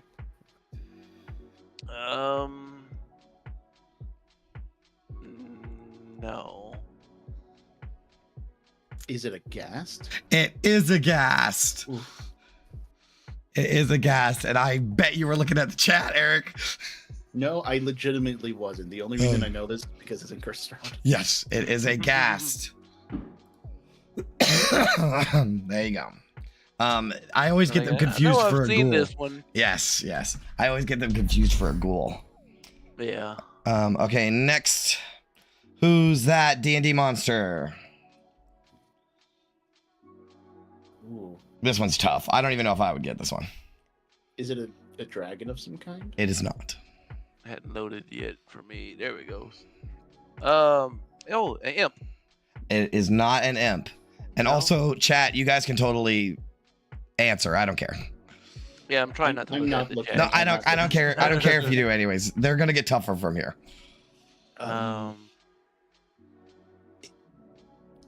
They guessed gargoyle in chat. I will give... It is a gargoyle. I was gonna say it can be on. It is a gargoyle. I was gonna tell you it's a monstrosity. I'll give you a hint next time. Yeah, that's what I had guessed. Yes. So I'll give you a hint next time. For the thing. Okay. Who's that D&D monster? You already had Beholder. That's right. It's not a beholder. I will give you a hint. It is a undead. And there is fire involved. Flaming skull? It is a flaming skull.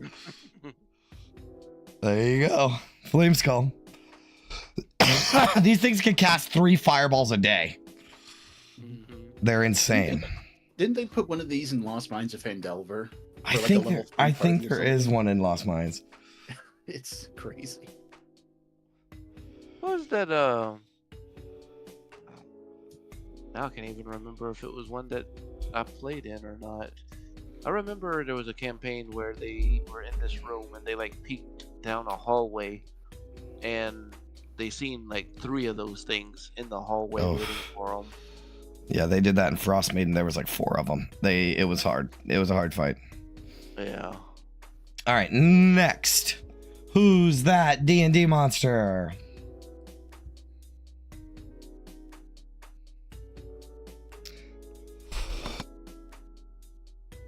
Yeah, I'm waiting for it to load. Yeah, all right. These are Roper? old school. It is a roper. Oh, roper. Yes, it's a roper. Oh. Good job, Blackbeard. Yeah, good catch. Yeah, that was good. All right. Next, yes. Who's that D&D monster? I thought I was gonna suck at these. I mean, you guys are doing pretty good. Oh, Bullet. Yeah, it is a bullet. Yes. I think that was the last one. All right, very good. I'm waiting to see the reveal of it. Yes. It is a bullet. Okay, yeah. That's earth and tunnel creatures. Nasty little fuckers. Oh, no, there's one more. Oh. Who's this D&D monster?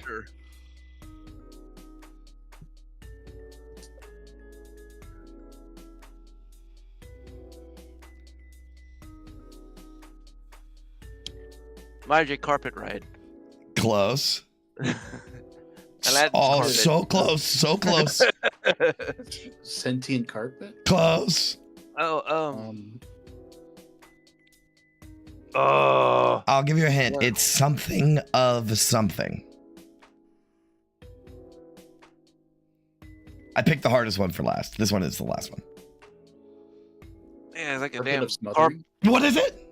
Carpet of smothering? It's a rug of smothering, but I'll give it to rug you. of smothering. I'll give it to you. Yeah, I picked ones all from the Monster Manual, so all of you have to have seen it at least before. Yeah. Did they have? Was that in the Death House? Or no? That was the broom that was animated in the Death House. Right, it might have been an animated sword reflavor. Yeah, I took the animated broom out. That was one of them that I scratched. Do you guys fight an animated? I think you did fight an animated broom. Yeah, the second floor closet by the bathroom. Yeah, I think we did. All right. Oh, you were asking him? Yeah. Yeah, but no, yeah, that's one that I had taken out in mine. All right, I got another game. Are you guys ready? We can do a cooldown though, real quick. What did you think of the game? I threw it together last night in like an hour. Very fun. Thank you. The chat was going off. This is great. We got 1 hour and 6 minutes till midnight. All right, let's do Monster Mash. I did a Monster Mash. Yeah, so this is another game that I came up with. This is one of my favorites. You take 2 creatures, you cut them in half, put them together, and what do you make? No. So, let me try to. I gotta like set it up. Okay. Let me share. All right. So here's Monster Mash. Can I like do it where he did the Monster Mash? Oh, can I share the screen? Does that work? Yay! No, it doesn't work. Damn it. All right. Well, here's the. Oh God! Stop! Nobody look. Okay. All right. So here's how the game works. I'm going to Eric. You played this before.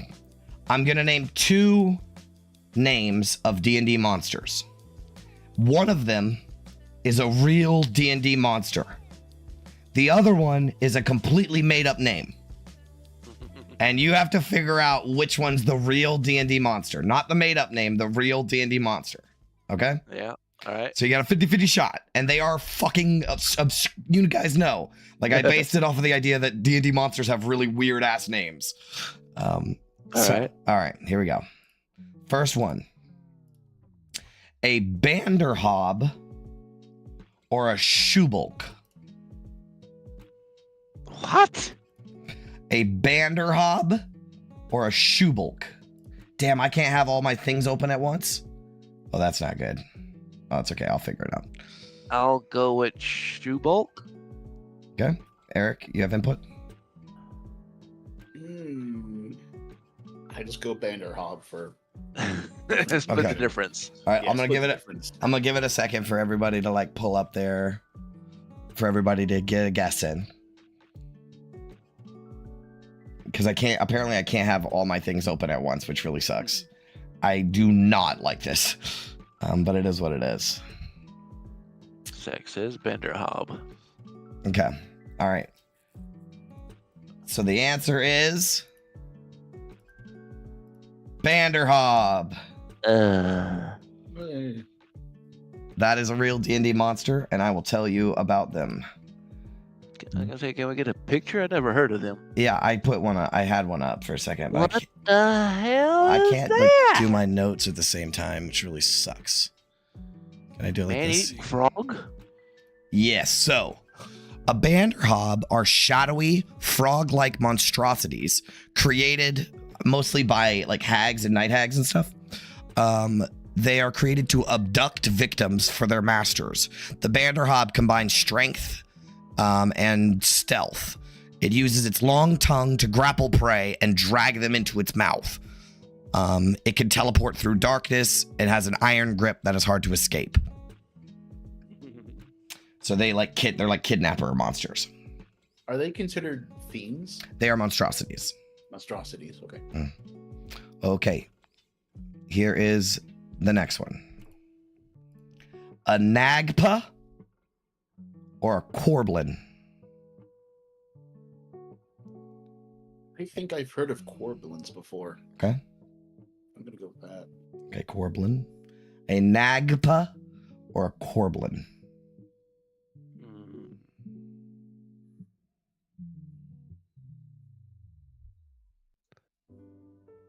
I don't know.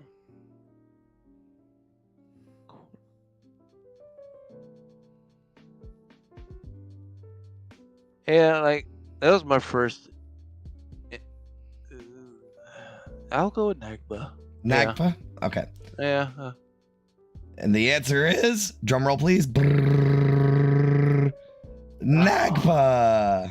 Hey. Corblin is just completely made up. I fucking love this game. So a Nagpa are extremely powerful. They're like CR 12 or 13, I think. Vultures. Yeah, they are cursed bird-like humanoids that were punished by the Raven Queen for interfering in a divine ritual, doomed to seek power from the ruins of fallen civilization. So they're like Shadowfell creatures. There you go, Sax. They manipulate events from the shadows, orchestrating grand devastation to uncover forbidden knowledge. They wield potent spells and deceive their enemies while avoiding direct confrontation whenever possible. Yeah, badass. Yeah, very high CR monsters. Okay. Next. A spinner or a spanner?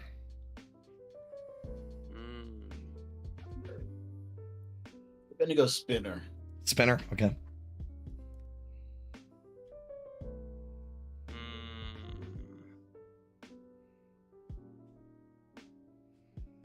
Spinner, spanner.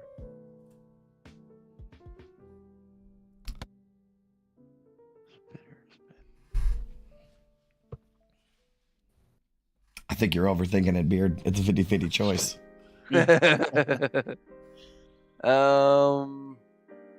I'll go with spanner. Drum roll.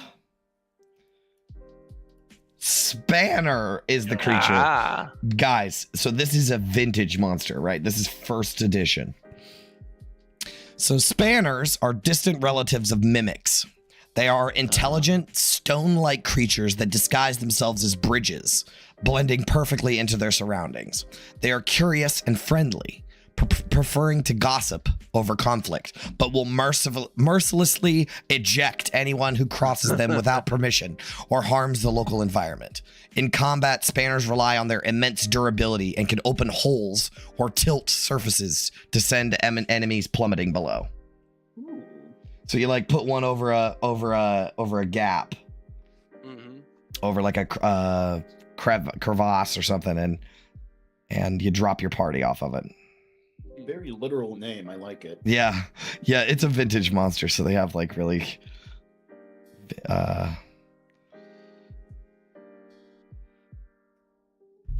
Okay, all right, you guys ready? Yeah. Next, a rudderkin or a trisklatch? I'm gonna say rudderkin for me. Rudderkin or trisklatch? I guess I'll go rudderkin as well. Rudderkin as well? Okay. Let me give it a split second. That one went pretty quick.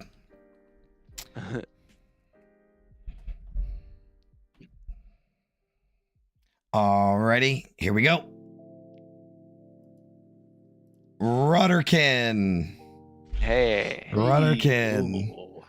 So rudderkins are a type of demon.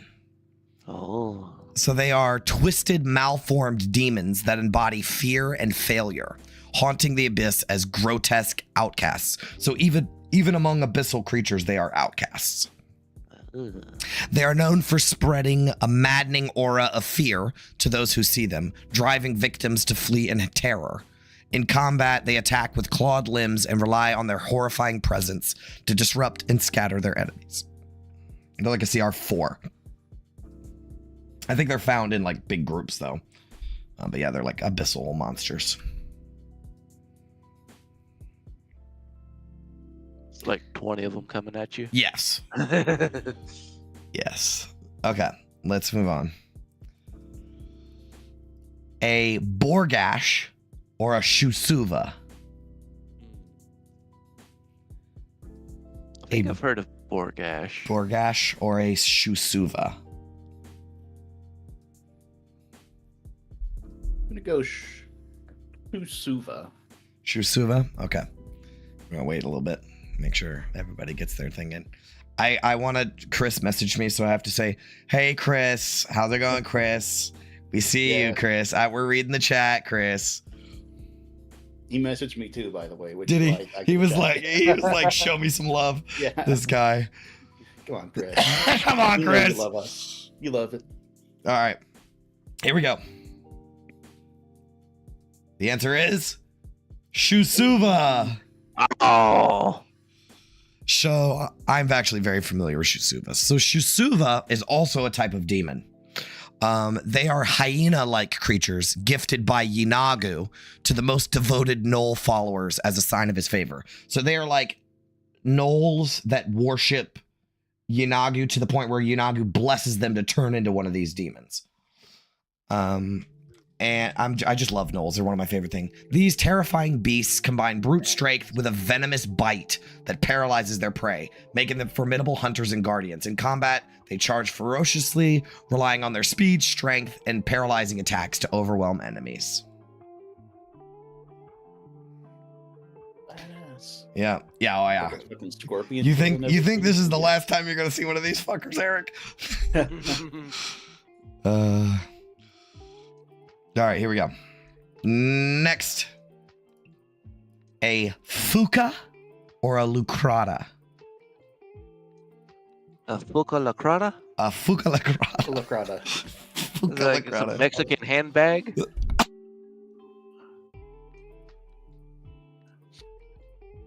Oh my god, that's hilarious.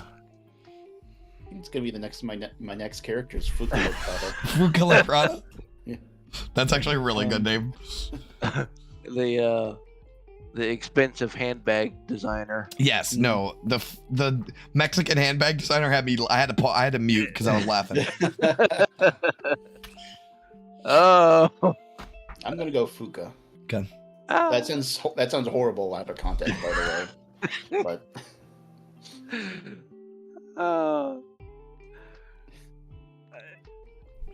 yeah, Lucrata. Yeah, Fuca. Fuca? Yeah. All right. No, wait, just 1 second. Let's make sure everybody's staying along. The answer is aw. lucrata. A lucrata. Look at how nasty this fucking thing is. They are hyena-like monstrosities with stag hooves. And I heard something about how they have like a weasel. They're like a mix between a stag, like a deer, a hyena, and a weasel. But they're big. They mimic voices. So that's the thing that they do is they like can sound like humanoids screaming or whatever to lure prey in, little children to lure prey in. And then they they revel in tormenting their victims, and they are deceitfully intelligent. They create chaos before striking. They use their speed, powerful bites, and trickery to outmaneuver enemies and sow confusion. So that is a lucrata. All right, here we go. Next one. A oinoloth or a gogmagog? These are getting so bad. I know. Isn't this a great game? Like, they're real monsters. I'm not making this shit up. When I hear oinoloth, I'm thinking some sort of Loincloth? like a hell pig or something. I'm gonna go oinoloth. I like that name. Okay. Oinoloth. Or a gogmagog?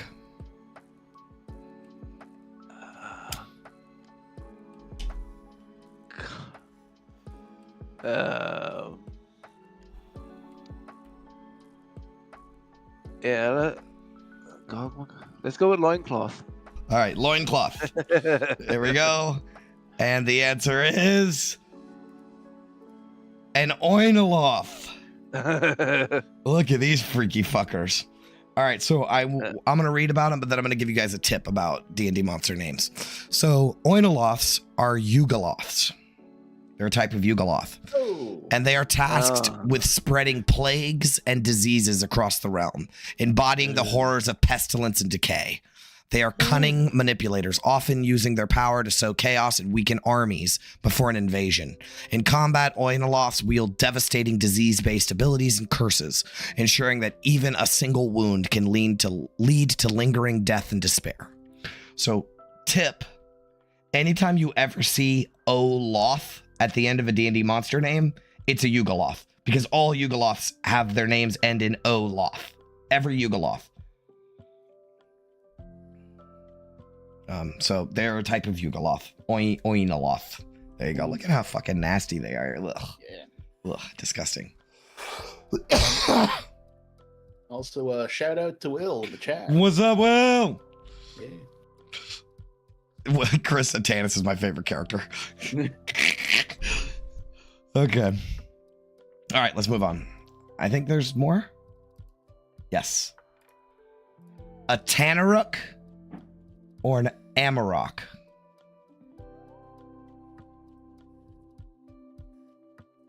A Tanaruk or an Amarok? Amarok sounds familiar to me. I'm gonna go with that. Hmm?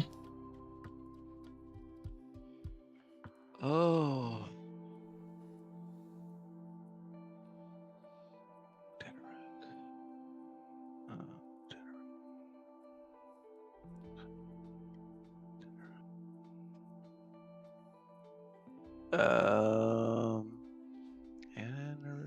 Right.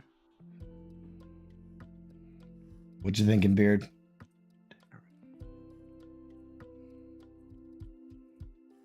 I'll go with Tanaruk. Okay. You would be Probably wrong. correct. Oh. So I picked a lot of demons for some reason.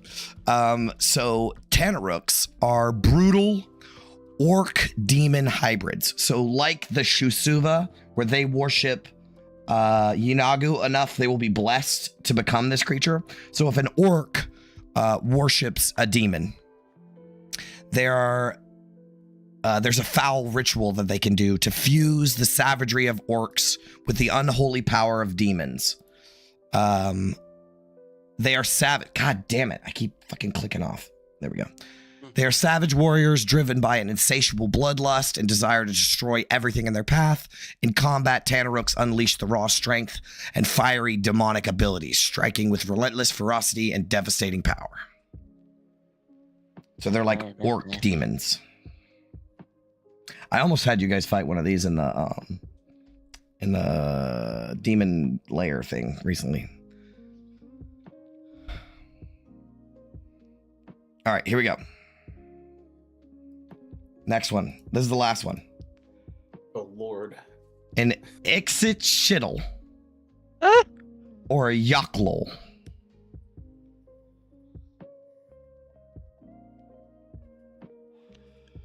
Ixit-Shittle. That's how it's pronounced. Or a Yaklol. I'll go with Yaklol. I'm gonna go with Ixit Shittle just because it's a funny name. Yes. Hold on, I gotta respond to chat. Oops. Yes, it's recorded. All right. So we got our answers in. And the correct answer is... Give me a drum roll, because this is the last one.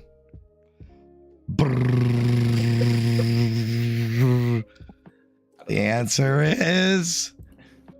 Surprise! It's both! They are both... They are both true D&D monsters. Both. Questions. Yes, yeah. It was the last one, so I threw a trick question in there. Okay, so they're also both demons. I picked a lot of demons. Apparently, demons just have weird names, I guess. That earwax motherfucker. God yes, damn. yes. So let's do the Ixit-Shittle first. So Ixit-Shittle. Oh God. They are also known as demon rays. They are highly intelligent aberrations. Oh, so they're not demons, they're aberrations. That resemble manta rays. And they dwell in underwater layers, often serving dark sea gods or pursuing their own sinister ambitions. They are cunning schemers and skilled manipulators. They're like hyper intelligent manta rays. Yeah. They also have abilities to drain. They have vampiric bites where they drain your blood and like your life force. And the Yaklol. Oh, go ahead. So you find those in Lake Zarovich, right? Yeah, I'd say so. The reason I thought they were demons is because the demon lord of beasts, who is... I don't know. No, the prince of demons. What's his name? Yeah, the demon lord of beasts. What's his name? Demogorgon. He has like a watery section of his layer of the abyss, and these things are like the main life form that live in there. There are like 1,000 of them or something. But moving on, Yoklols are also known as the Handmaidens of Lolth. These are demons that are like dedicated to Lolth. They're shape-shifting demons that serve the Spider Queen with unwavering loyalty. In their natural form, they resemble grotesque masses of wax, perpetually melting and reforming with a single glaring red eye at the center. In combat, Yoklols use their power of shape-shifting, poisonous mist, and magic. And they spread Lolth's will. I actually have seen these before in a Legends of Dritz book. They summoned one in Legends of Dritz. Well, it wasn't too far off of my wax comment. Yep. All right. Well, that was that game. Very Exit informative. shittles. Very. Yeah. How did you guys feel? Exit shittles. Yeah. That was fun, right? I fucking love that game. I thought I was gonna like be better known of most of them, but like They were hard. Yeah, I know. I picked really stupid, ridiculous ones. It's literally just supposed to be a guess. I didn't want to do trivia tonight because I didn't think like if one person knew all the answers, it wouldn't be fun to do trivia. So I tried to pick stuff that's like it's literally just a fucking guess. Somebody had one of the other guys in the Discord had done something like that with the trivia. Yeah, yeah. I only got like 1 out of 20. I got so many of them right. I'm ridiculously good at that trivia. All right. We got 45 minutes we've played 3 of them, so I have 1 more game left. All right. Do you guys want to go ahead and get into it? It is ridiculous. Oh. You're not going to get it. It's going to be ridiculous, but it was the only game I could think of. It's okay. I'm used to you being merciless with these things, so go ahead. Yeah, I didn't want to do trivia, though. I would have done that spell one, the one where you pick the school. Oh my god! But I didn't think it was. I didn't want to do it because I didn't want to do trivia. I thought trivia would be unfair. Okay, here we go. Last game, and then we can just chat until midnight. I have more talking points.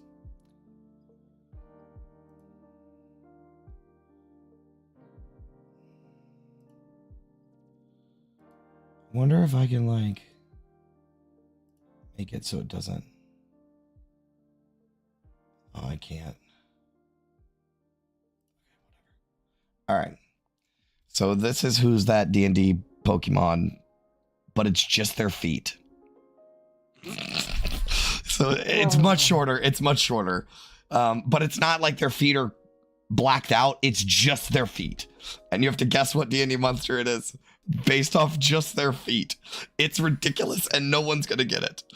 So we're playing Only Feet Monster Edition. Only Feet Monster Edition. So this is how you're pandering for views now. I see how it is. Yeah, I mean, God, it's good. All right. You guys ready? Yeah. All right, it's not going to be fun. Here's the first one. Especially how like most, there's quite a few that could look all the same. Yes. No, I picked awful ones too. It's ridiculous. Oh, Eric, you know what it is. I can see it on your face. I want to say like Chimera or something. I'm trying to think of what they're called. The walking brains. That is what it is, but what is it called? I'll give it to you, but you have to figure out what they're called. They're the Mind Flayer. Intellect Devourers. Intellect Devourer! Yeah. Good job, Eric. They got weird fucking feet. It is. It's an Intellect Devourer. Good job, Eric. I saved the easy ones for the first one. The rest of them are gonna be not easy. Hey, Carol got it. Intellect Devourer. Yes. Okay. All right, moving on. Next. Who's that D&D monster?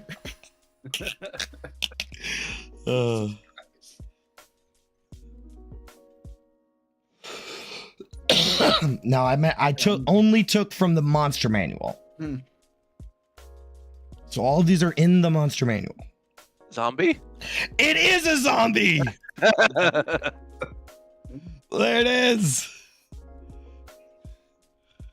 Good one. Okay, cool. I'm gonna hold off just to slow down a little bit. I didn't do as many of these because I knew it was gonna be really ridiculous. But we're 2 for 2 right now, which is great.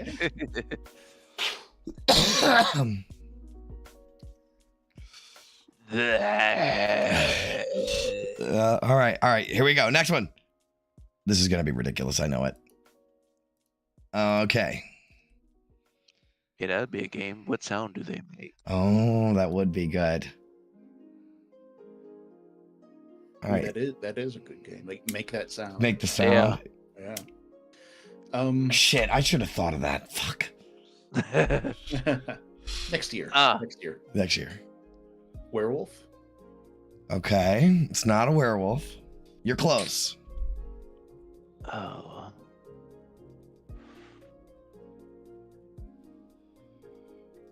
Is it your favorite monster?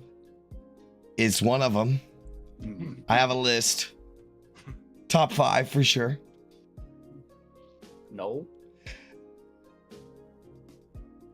It is a knoll. Ah. It is a knoll. There you go. Okay. We're not doing bad. You guys are getting them. Yeah. I think the next one's really stupid. All right, here we go. Zombie werewolf. There was actually a zombie werewolf in your last. Oh yeah, there was. We There's did a drop fight one of session, those. Yeah.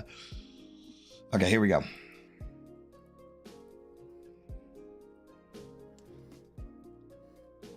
This one's not too bad.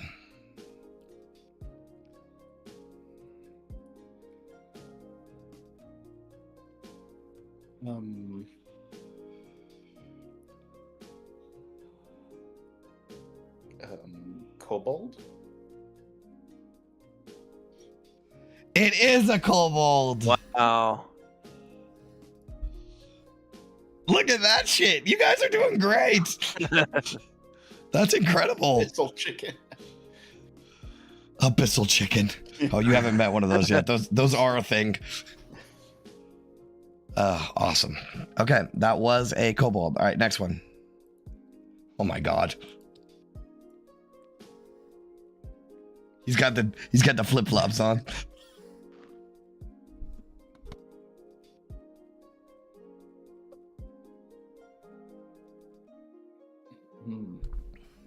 Oh dear. There's gonna be a lot of things. Is it a giant of some sorts?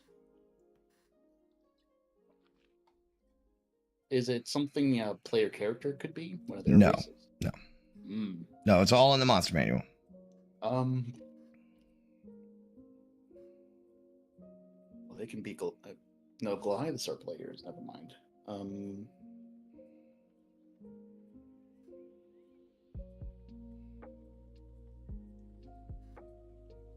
Damn, I want to say are what are they called? Cyclopses?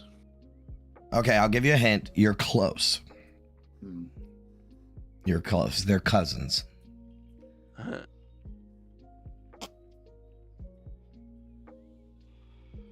think Carol might have gotten it. Stone giant.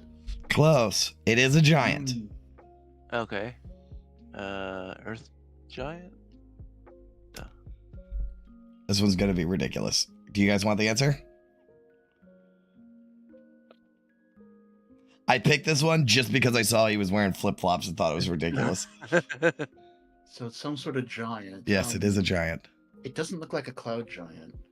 Cloud giants are like blue, and stone giants are like more gray. This has a Hill flesh. giant? It is a hill giant. Look at him with his scrawny ass legs. Oh, Jesus.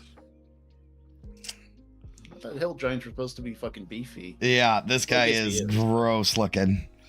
I literally just picked him because of the flip-flops. I thought that was hilarious. All right, and then here, I think here is the last one. Nope, there's 2 more. All right. Whose monster feet are those? These last three are ridiculous.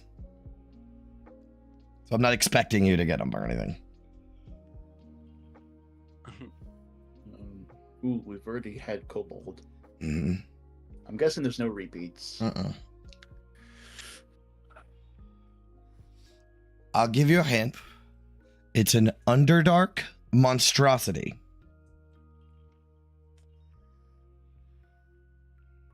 I might have it.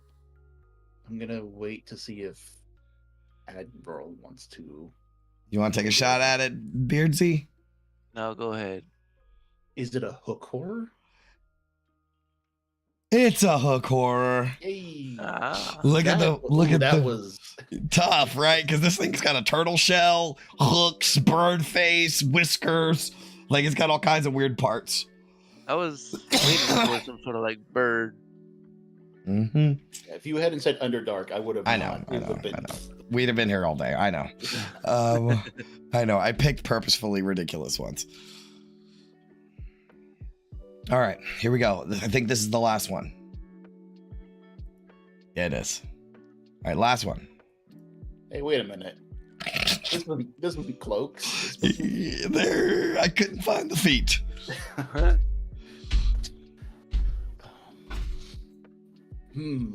Does the ground give us any information it's standing Absolutely on? not. Cobblestone. Oh, damn.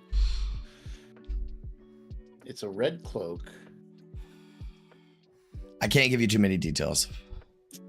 Lich? It is a lich. Hey, the red gave it away. Yes, it is a lich.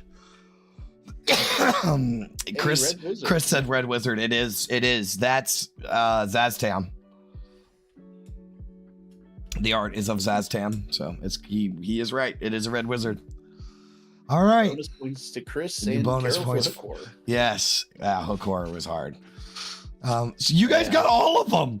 The giant one was a little ridiculous, but other than that, you guys got all of them. Yeah. That was good. Good job, everybody. Okay. That was my games. That was my games. Okay. We did it. Felicima. All right. So we will also, just for our audience here, we are taking questions from the audience to just chat about. Yeah. If you guys want to talk about anything, let us know. I also have some stuff to get us going. Oh, it's almost midnight. We got 32 minutes left. So now it's just chilling out.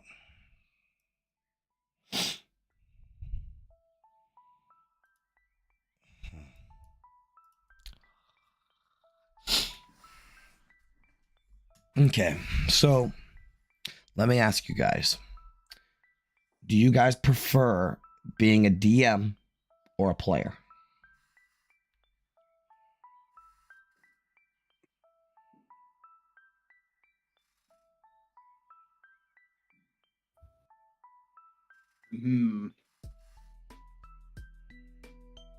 That's a complicated question. Well, which do you prefer? Yeah. Well, I mean, that's what we're here for. Let's talk about it. I love being the DM, but it's also like you put so much work into it, and at the same time it's like at times you're like I just want to sit there and play, but I do really love DMing. Yeah, I feel that. Like with my campaign, like I said, I've been putting it together for the last year and a half, basically.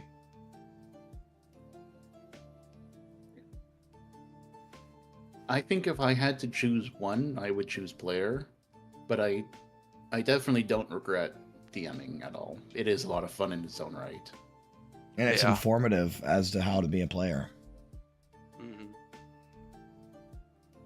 Yeah, I feel like the best players are DMs. Yeah, I just love the storytelling. You guys know me. I would pick DMing over anything. I highly recommend it for anyone who hasn't done it in the chat. Being teacher for a day, you did learn a few things. Yeah. When Eric first started, he didn't know nothing. That was that this year, Eric? Like, yeah, it was. That was this year. Because it was. Yeah. We met for the Fandelver campaign that ended. Then we tried another campaign that ended after 3 sessions, and then I jumped right into DMing. So I was like, Eric, you have to 20 DM. sessions under my belt before I started DMing. It was. You do great, man. You had. Yeah. Plus, like when I first started DMing, I didn't have anybody to sort of guide me or help me prep or anything. So and I played with people who didn't even know about D&D or anything and weren't like passionate about it. So my experience getting into DMing was like, I have to know literally everything before I can jump into it because I don't have anyone else to help me. But I feel like, Eric, you could just dive right in and just experience it for yourself because you do have that lifeline of like, hey, do you know about the rules or whatever when I'm playing or whatever, you know what I mean? You could be like, hey, what's this ruling or whatever, you know? Well, it also helps having an awesome team. Just not only for being passionate about it, Chris, not only being passionate about it, but even just having players, totally chill about, if I don't know a ruling, they're like, okay, just rule whatever, we'll move on. Right. Like not having that super strict, what's the word? Not metagame, but power gamers and we expect you to be perfect. And, rules lawyer. You don't know this ruling. Yeah. Yeah. That helps a lot. It don't have to be perfect. Speaking of that, come on, Chris. When are you going to run a campaign? Yeah, Chris, we see you listening, you motherfucker. Yeah. Don't say ouch like you're offended. Run a game, bro. Yeah. We'll be players. Yeah, we'll play. Hell yeah. Chris, don't even do one-shots. We'll be like, oh, we're going to do a one-shot. Chris is like, I'm not coming. You're not coming, motherfucker.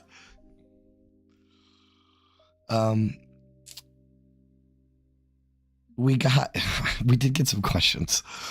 So I think this Linzilla is actually like a fan of the show. I think so. So is Carol. But we have, which player is the most sentimental / emotional that you play with? That's a good question. Yeah, do you have anybody like that, Blackbeard? They're like sentimental or emotional?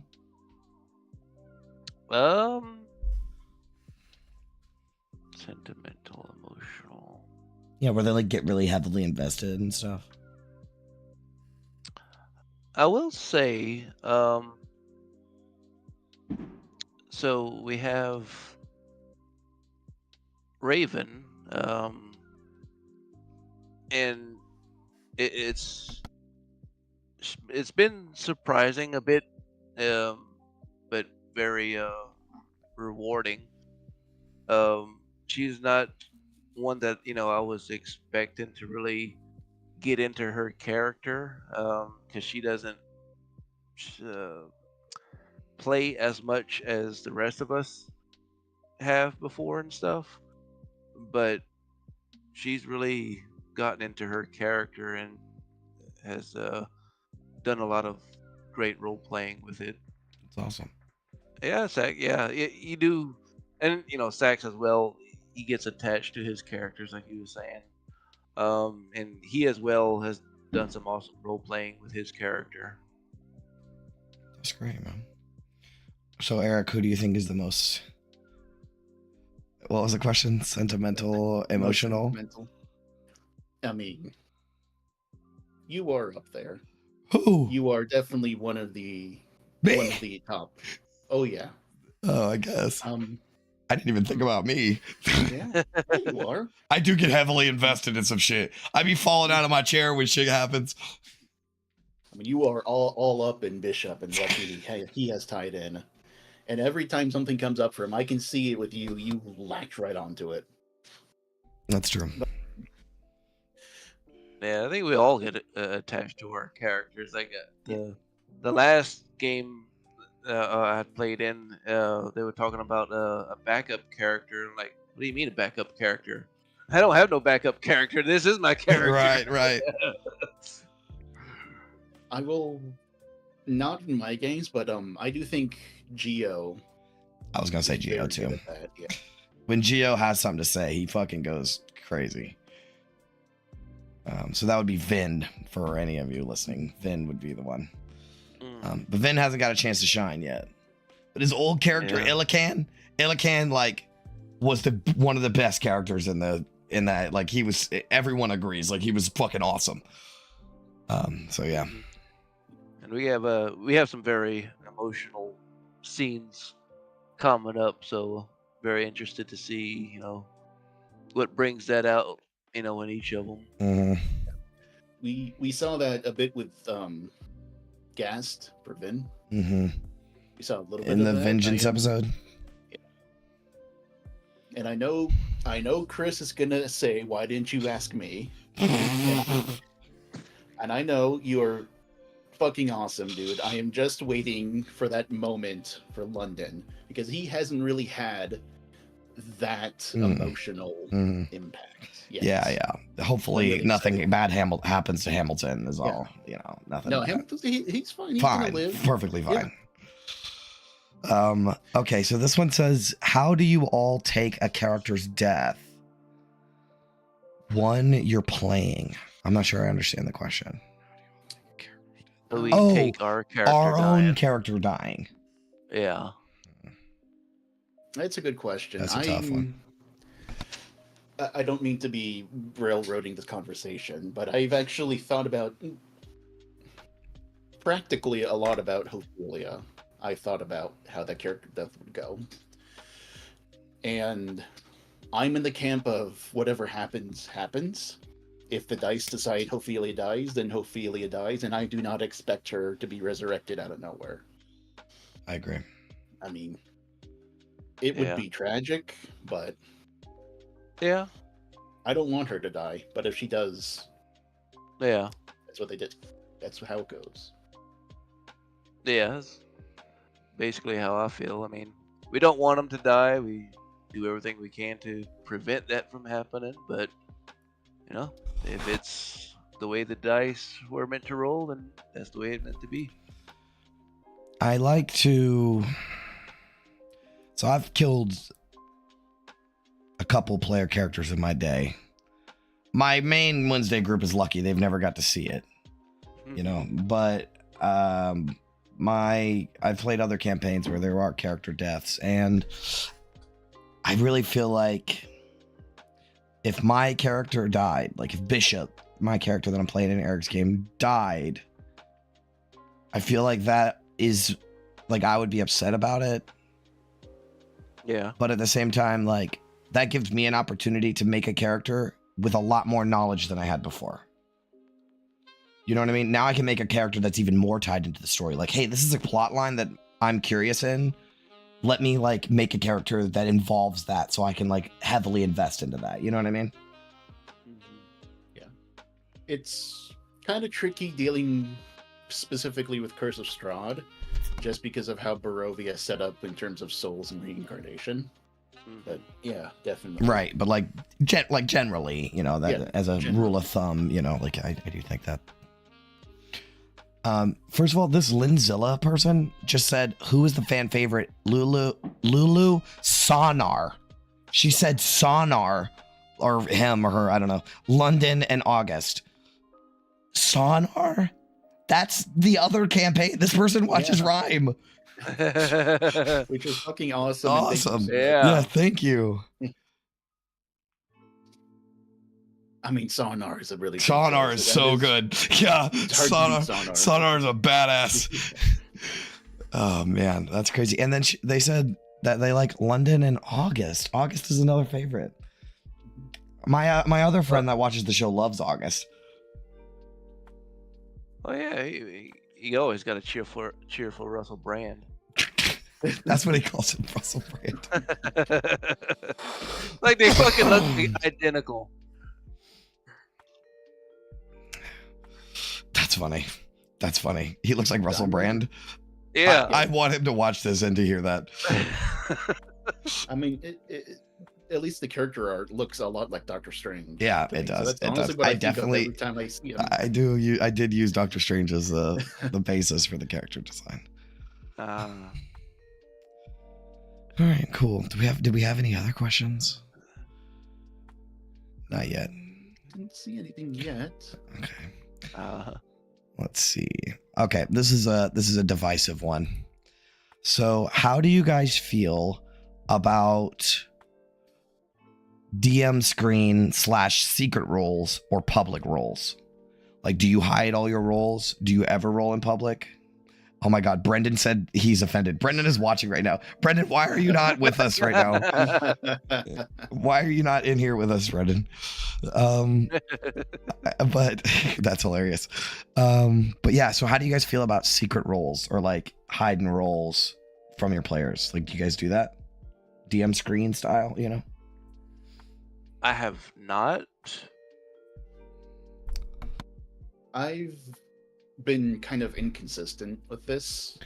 In our Curse of God game, I made a house rule where I roll the death saves behind the DM screen. Oh yeah. None of the players can see their saves. Oh. Purely to sort of heighten the tension of it a little bit. Okay. Yeah, and I think it's okay. No. Because that sort of fits the mood of, this is it's a lethal, it's dark, it's, this is a very tense game where if a character dies, they might not even get resurrection. Even if they have the magic to do it, it might not happen. So Blackbeard, you said that you've never rolled behind, like hidden it or rolled public. Right, like I've never hidden it, so we play on Foundry. So like, anytime, we'd roll anything, it's gonna be shown. I mean, there is the option to hide it, but I've never turned that option on.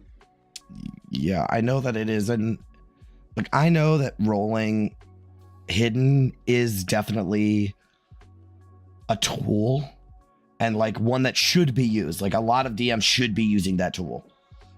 I just don't like it. Like when when my rolls are hidden on accident, sometimes I feel like, ugh, I don't like it. You know what I mean? I like to just show everything. It makes the drama so much bigger. Yeah. Yeah, specifically for like monster attacks and stuff. I started hiding them. I think I'm now going public like you are, Jay, just partly because sometimes I will fuck up and it's close to a character's AC. I'm like, say, oh, that hits, but it doesn't. Right. Just because I mixed it up. And also on the rare occasions where you get fucking stomped by 2 natural 20s, I want you to know that I'm not lying. And that actually happened. Yeah.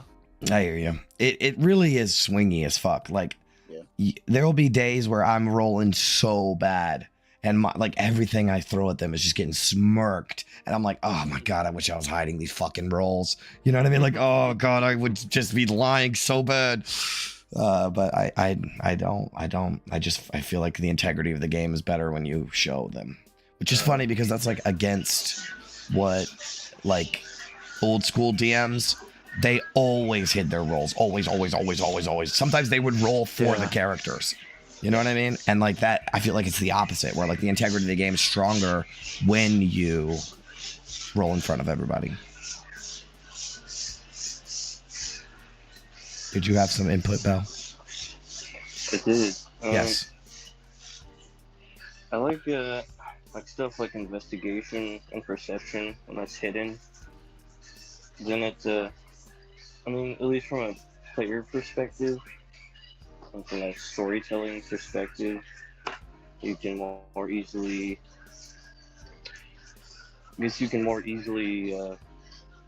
voice a genuine reaction when you're like, oh, you don't see anyone in the that shadowy right. So you don't see that they failed, and they're like, oh, we don't know. But then stuff like combat, I like being out in the open. Of like, I don't know. I've experienced this in my one previous campaign where my DM was like, yeah, this boss just crit like 2 times in a row on you. So you're gonna be down for a while until someone can get you back up. And it's just like especially when it's like multiple people against one boss. It's like the devastation of a crucial member of your party is down for the count, and you can either try and push through it, or you just gotta take a hit to get them back up. Yeah, that makes sense. That makes perfect sense. I do kind of see the value in hiding like a perception roll or something like that to find a hidden enemy. That makes perfect sense. Yeah. All right, so the next question, this was Chris. I hope we didn't get any other ones. No. Chris said, what makes a good player character?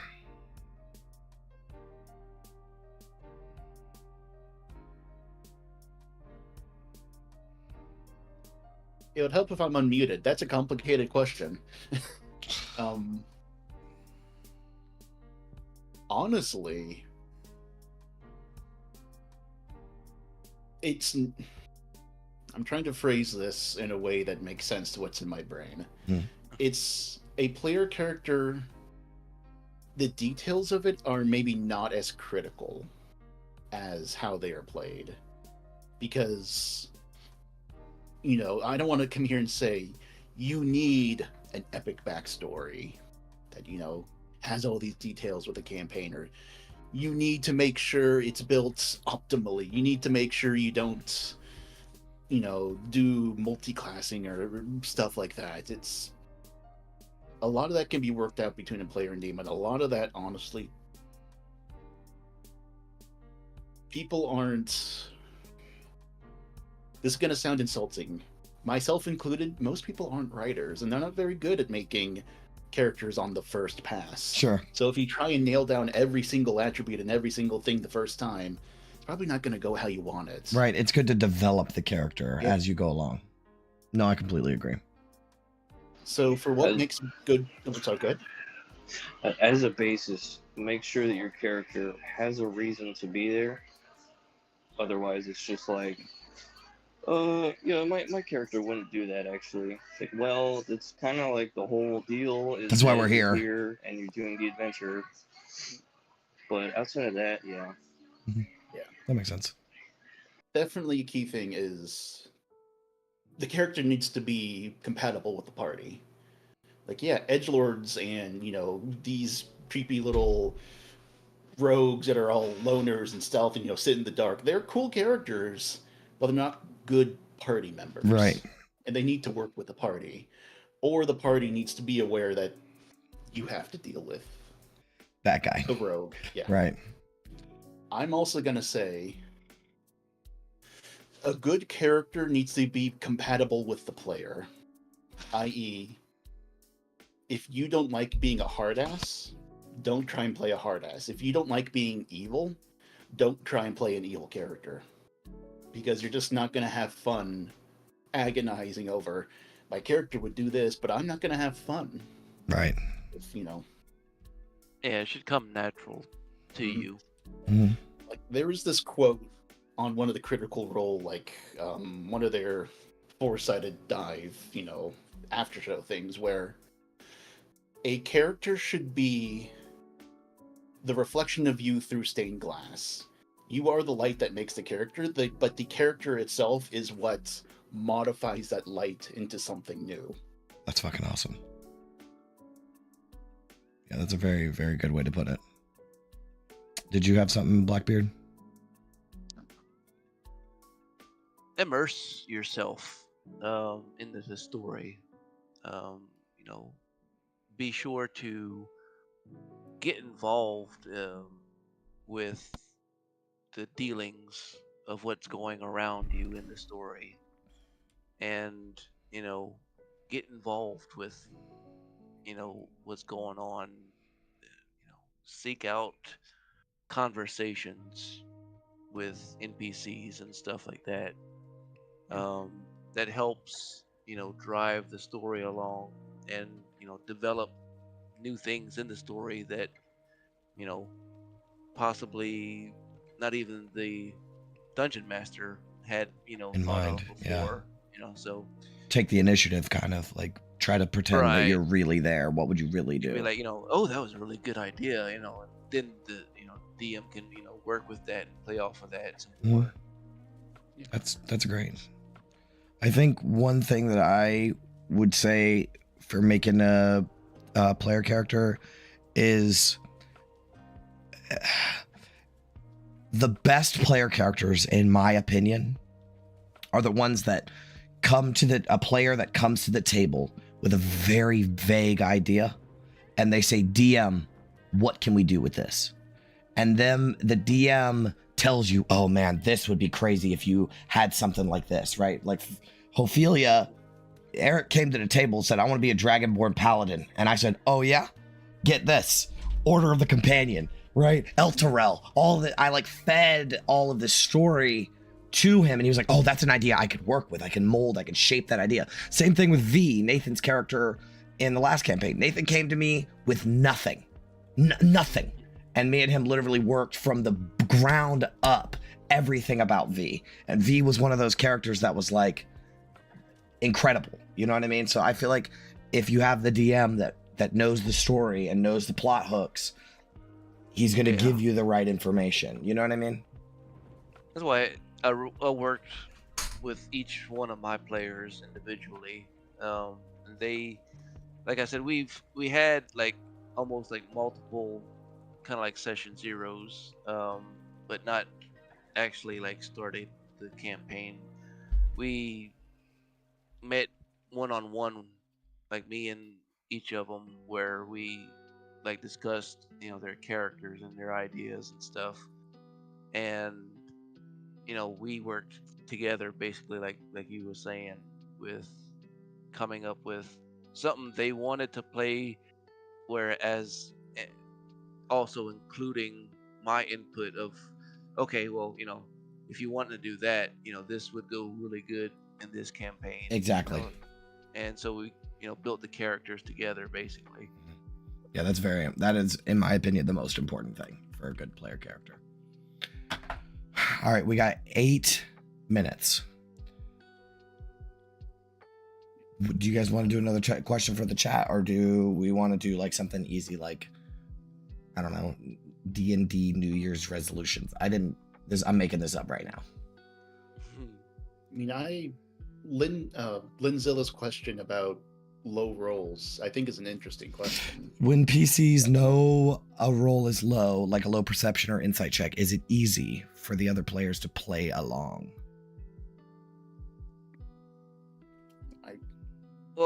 I often, the one thing that gets me a lot of times is let's say they roll real low, a 3 or something. So, they know it's a fail, but then everybody else is well, can I try to? Dogpiling, skill dogpiling. Right. They know it is a fail, and they're all just trying to get that success in one after another. Yeah. That's the one thing that kind of gets on me a little bit. Because in actuality, I even pointed it out once in our game just a session or two ago. They had tried to turn an undead, and the undead rolled a nat 20 to resist it, and they asked if they could try again or something. They're like, well, you wouldn't really know right? It didn't succeed, so My DM kind of made a fix today. It was basically one person can try, and up to one other person can help. Yeah. So that's kind of how I roll it. Usually it's whoever's trying has the highest stats in whatever you're trying to do. And the person helping is just you give the other person advantage on their roll. Right. And then if that fails, then that's it. Then everybody fails as a group. But otherwise, yeah, it just kind of helps with not getting repeat rolls. Right. And then you gotta kind of set a rule with your players of like, yeah, if you fail at a particular roll, the outcome is your character's genuine understanding. So if you fail at a roll, then your character is going to think, okay, it's simply not possible. Right. Right. That makes sense. It kind of depends what they're trying to do, in my eyes. Like, if they're trying to incite an NPC and they roll low, they're not going to know they rolled low. And I don't think it would be reasonable for somebody else to try and incite after that. Right. But if they're doing something like searching a room or kicking down a door, well, if they fail to kick down a door, it seems weird to say, okay, nobody else can try and kick down the door. Like, well, that begs the question. So my input on this is, first of all, I'm blessed to not have characters that do this. Like, they know better. You know what I mean? So I don't have to ever worry about that. But I will say, like Eric was just saying, I'll give them a chance, like for breaking down the door, I will give them a chance to roll. Someone can help with advantage. If they fail, right, then I'll just say, you try again and open the door.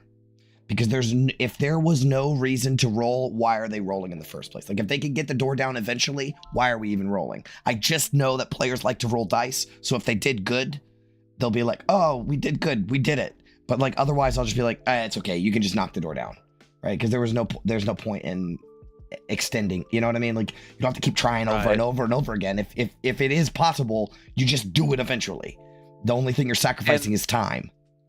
Right. Well, in that instance, it's not necessarily the barbarian gets to try the door until they succeed. It's the barbarian tries, they fail. The paladin tries, and if they fail, well, the two strongest couldn't do it, so the door is closed. That's a way to do it too. I'm not going to say the barbarian tried, and if they fail, the paladin can't also try. I see. Like, I agree.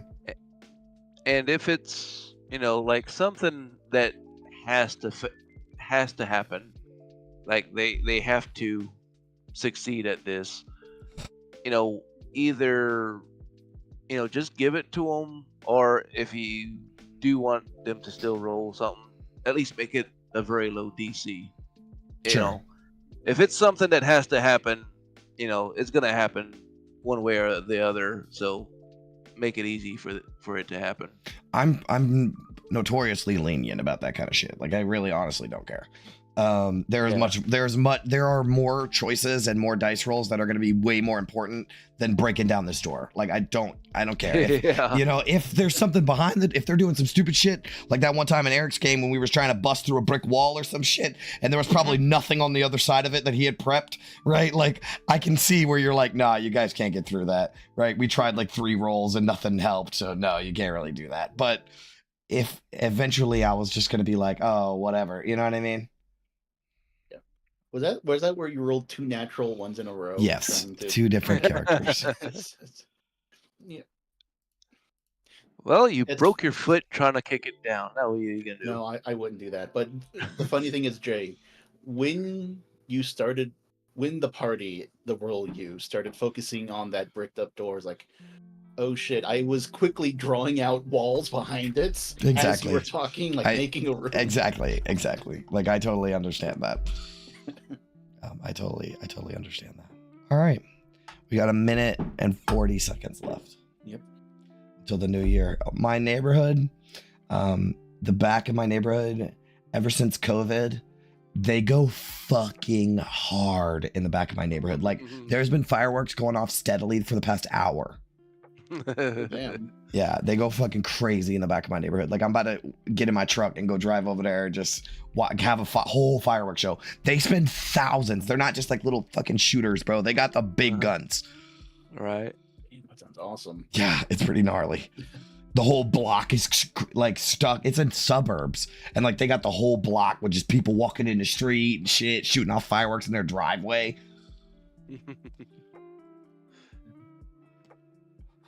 All right, here, let me see if I can't set up so we can see it count down. I feel like people in my neighborhood just forgot when New Year's happens. Like, they start setting off fireworks yesterday.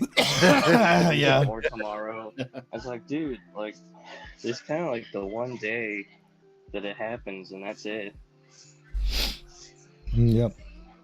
All right, we got fucking 30 seconds left. Here we go. It's almost a new year, guys. It's pretty crazy.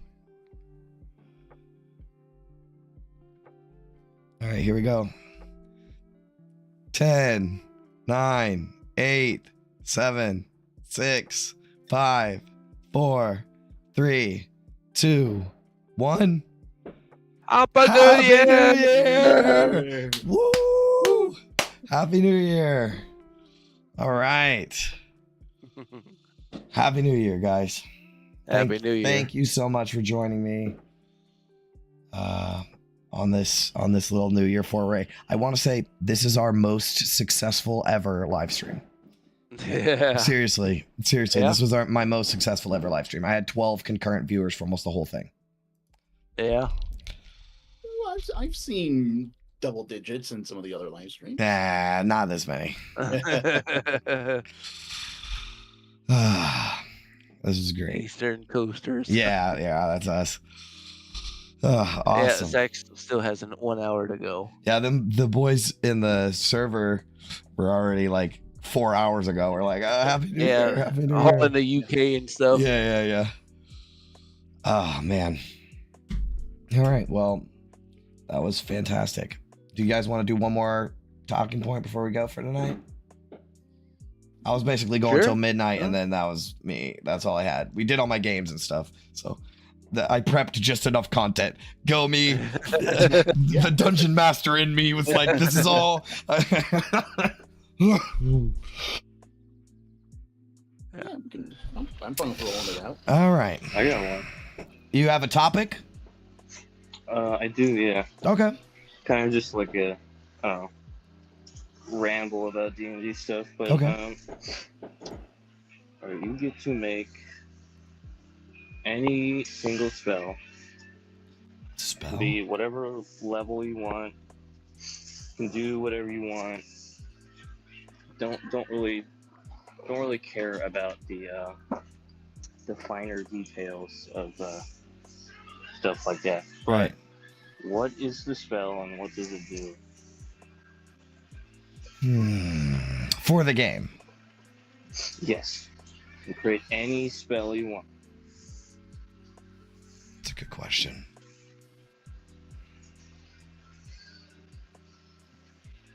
Gonna make Blade Warp not suck. Blade Ward? Yeah. They fixed it. It's a bonus action now. Oh, okay. That is actually kind of fixed.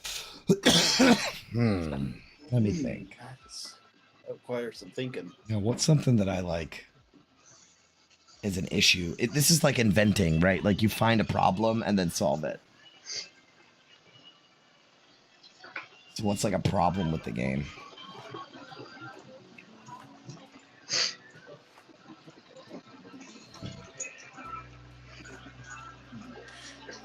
If to pull something in from Divinity, I don't know if this is in the game already. Corpse Explosion as necromancy spell would be kind of cool. That used to be in the game, but it's not anymore. Oh, damn.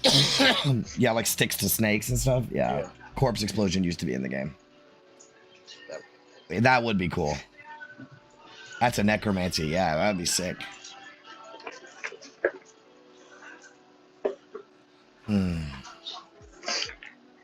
Now you're making me think of other games, which is cool. I think it's cool whenever, because I mean, you don't even have to think of it as like base D&D. You know, there's campaigns where it's just Yeah, we're space pirates, and also there's magic. Right. But it's just you throw cool stuff together. You got can make it work. You got anything, Beard? I was trying to think of. I was thinking along the lines of some sort of like, I guess it would be necromancy maybe, but like some sort of like blood magic that like would either like do something to like the blood, like either like bloodstone, like where like the blood hardens and like like a slow kind of thing. That or like or like I'm trying to think like Petrify. an absorption, like or like even like a leeching, like leeching the blood from somebody. That's sick. Have you heard of the spell blood to tar? Blood to tar?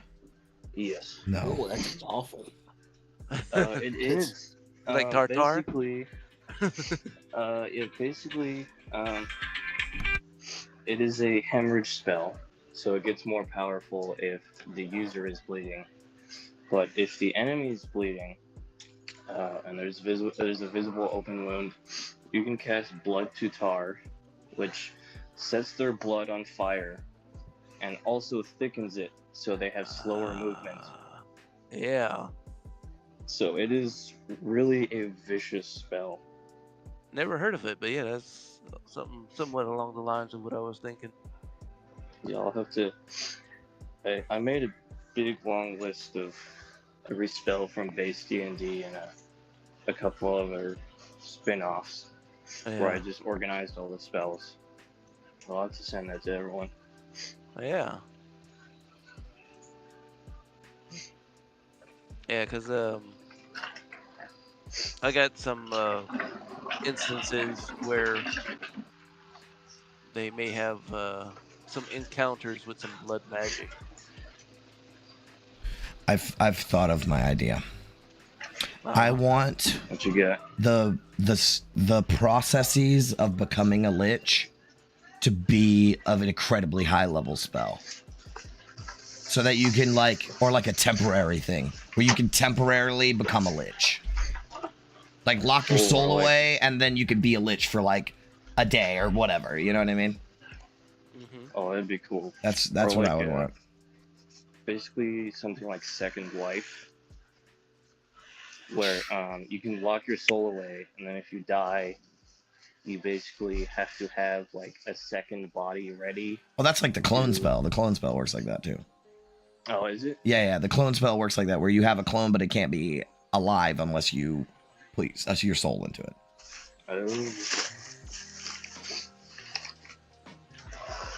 But sometimes the clones break out, and that's like a whole thing. So they're like soulless clones. Oh. All right. Are we good? Yeah, I think I gotta get off here. Yep. Me too. I just want to say thank you guys so much for being here, and thank you to the chat for also being here, joining us. Yes, thank you guys so much for joining us on the New Year's. And I'm really glad that I could spend New Year's with you guys. It was a lot of fun. I had a lot of fun. Awesome. Yeah. I think you did. Yep. Thank you guys. Yeah, had a blast. All right. Later, guys. Stay have a good sharp one. and farewell, adventurers. Farewell, adventurers, and thank you everyone in the chat. Happy New Year, guys. Happy New Year.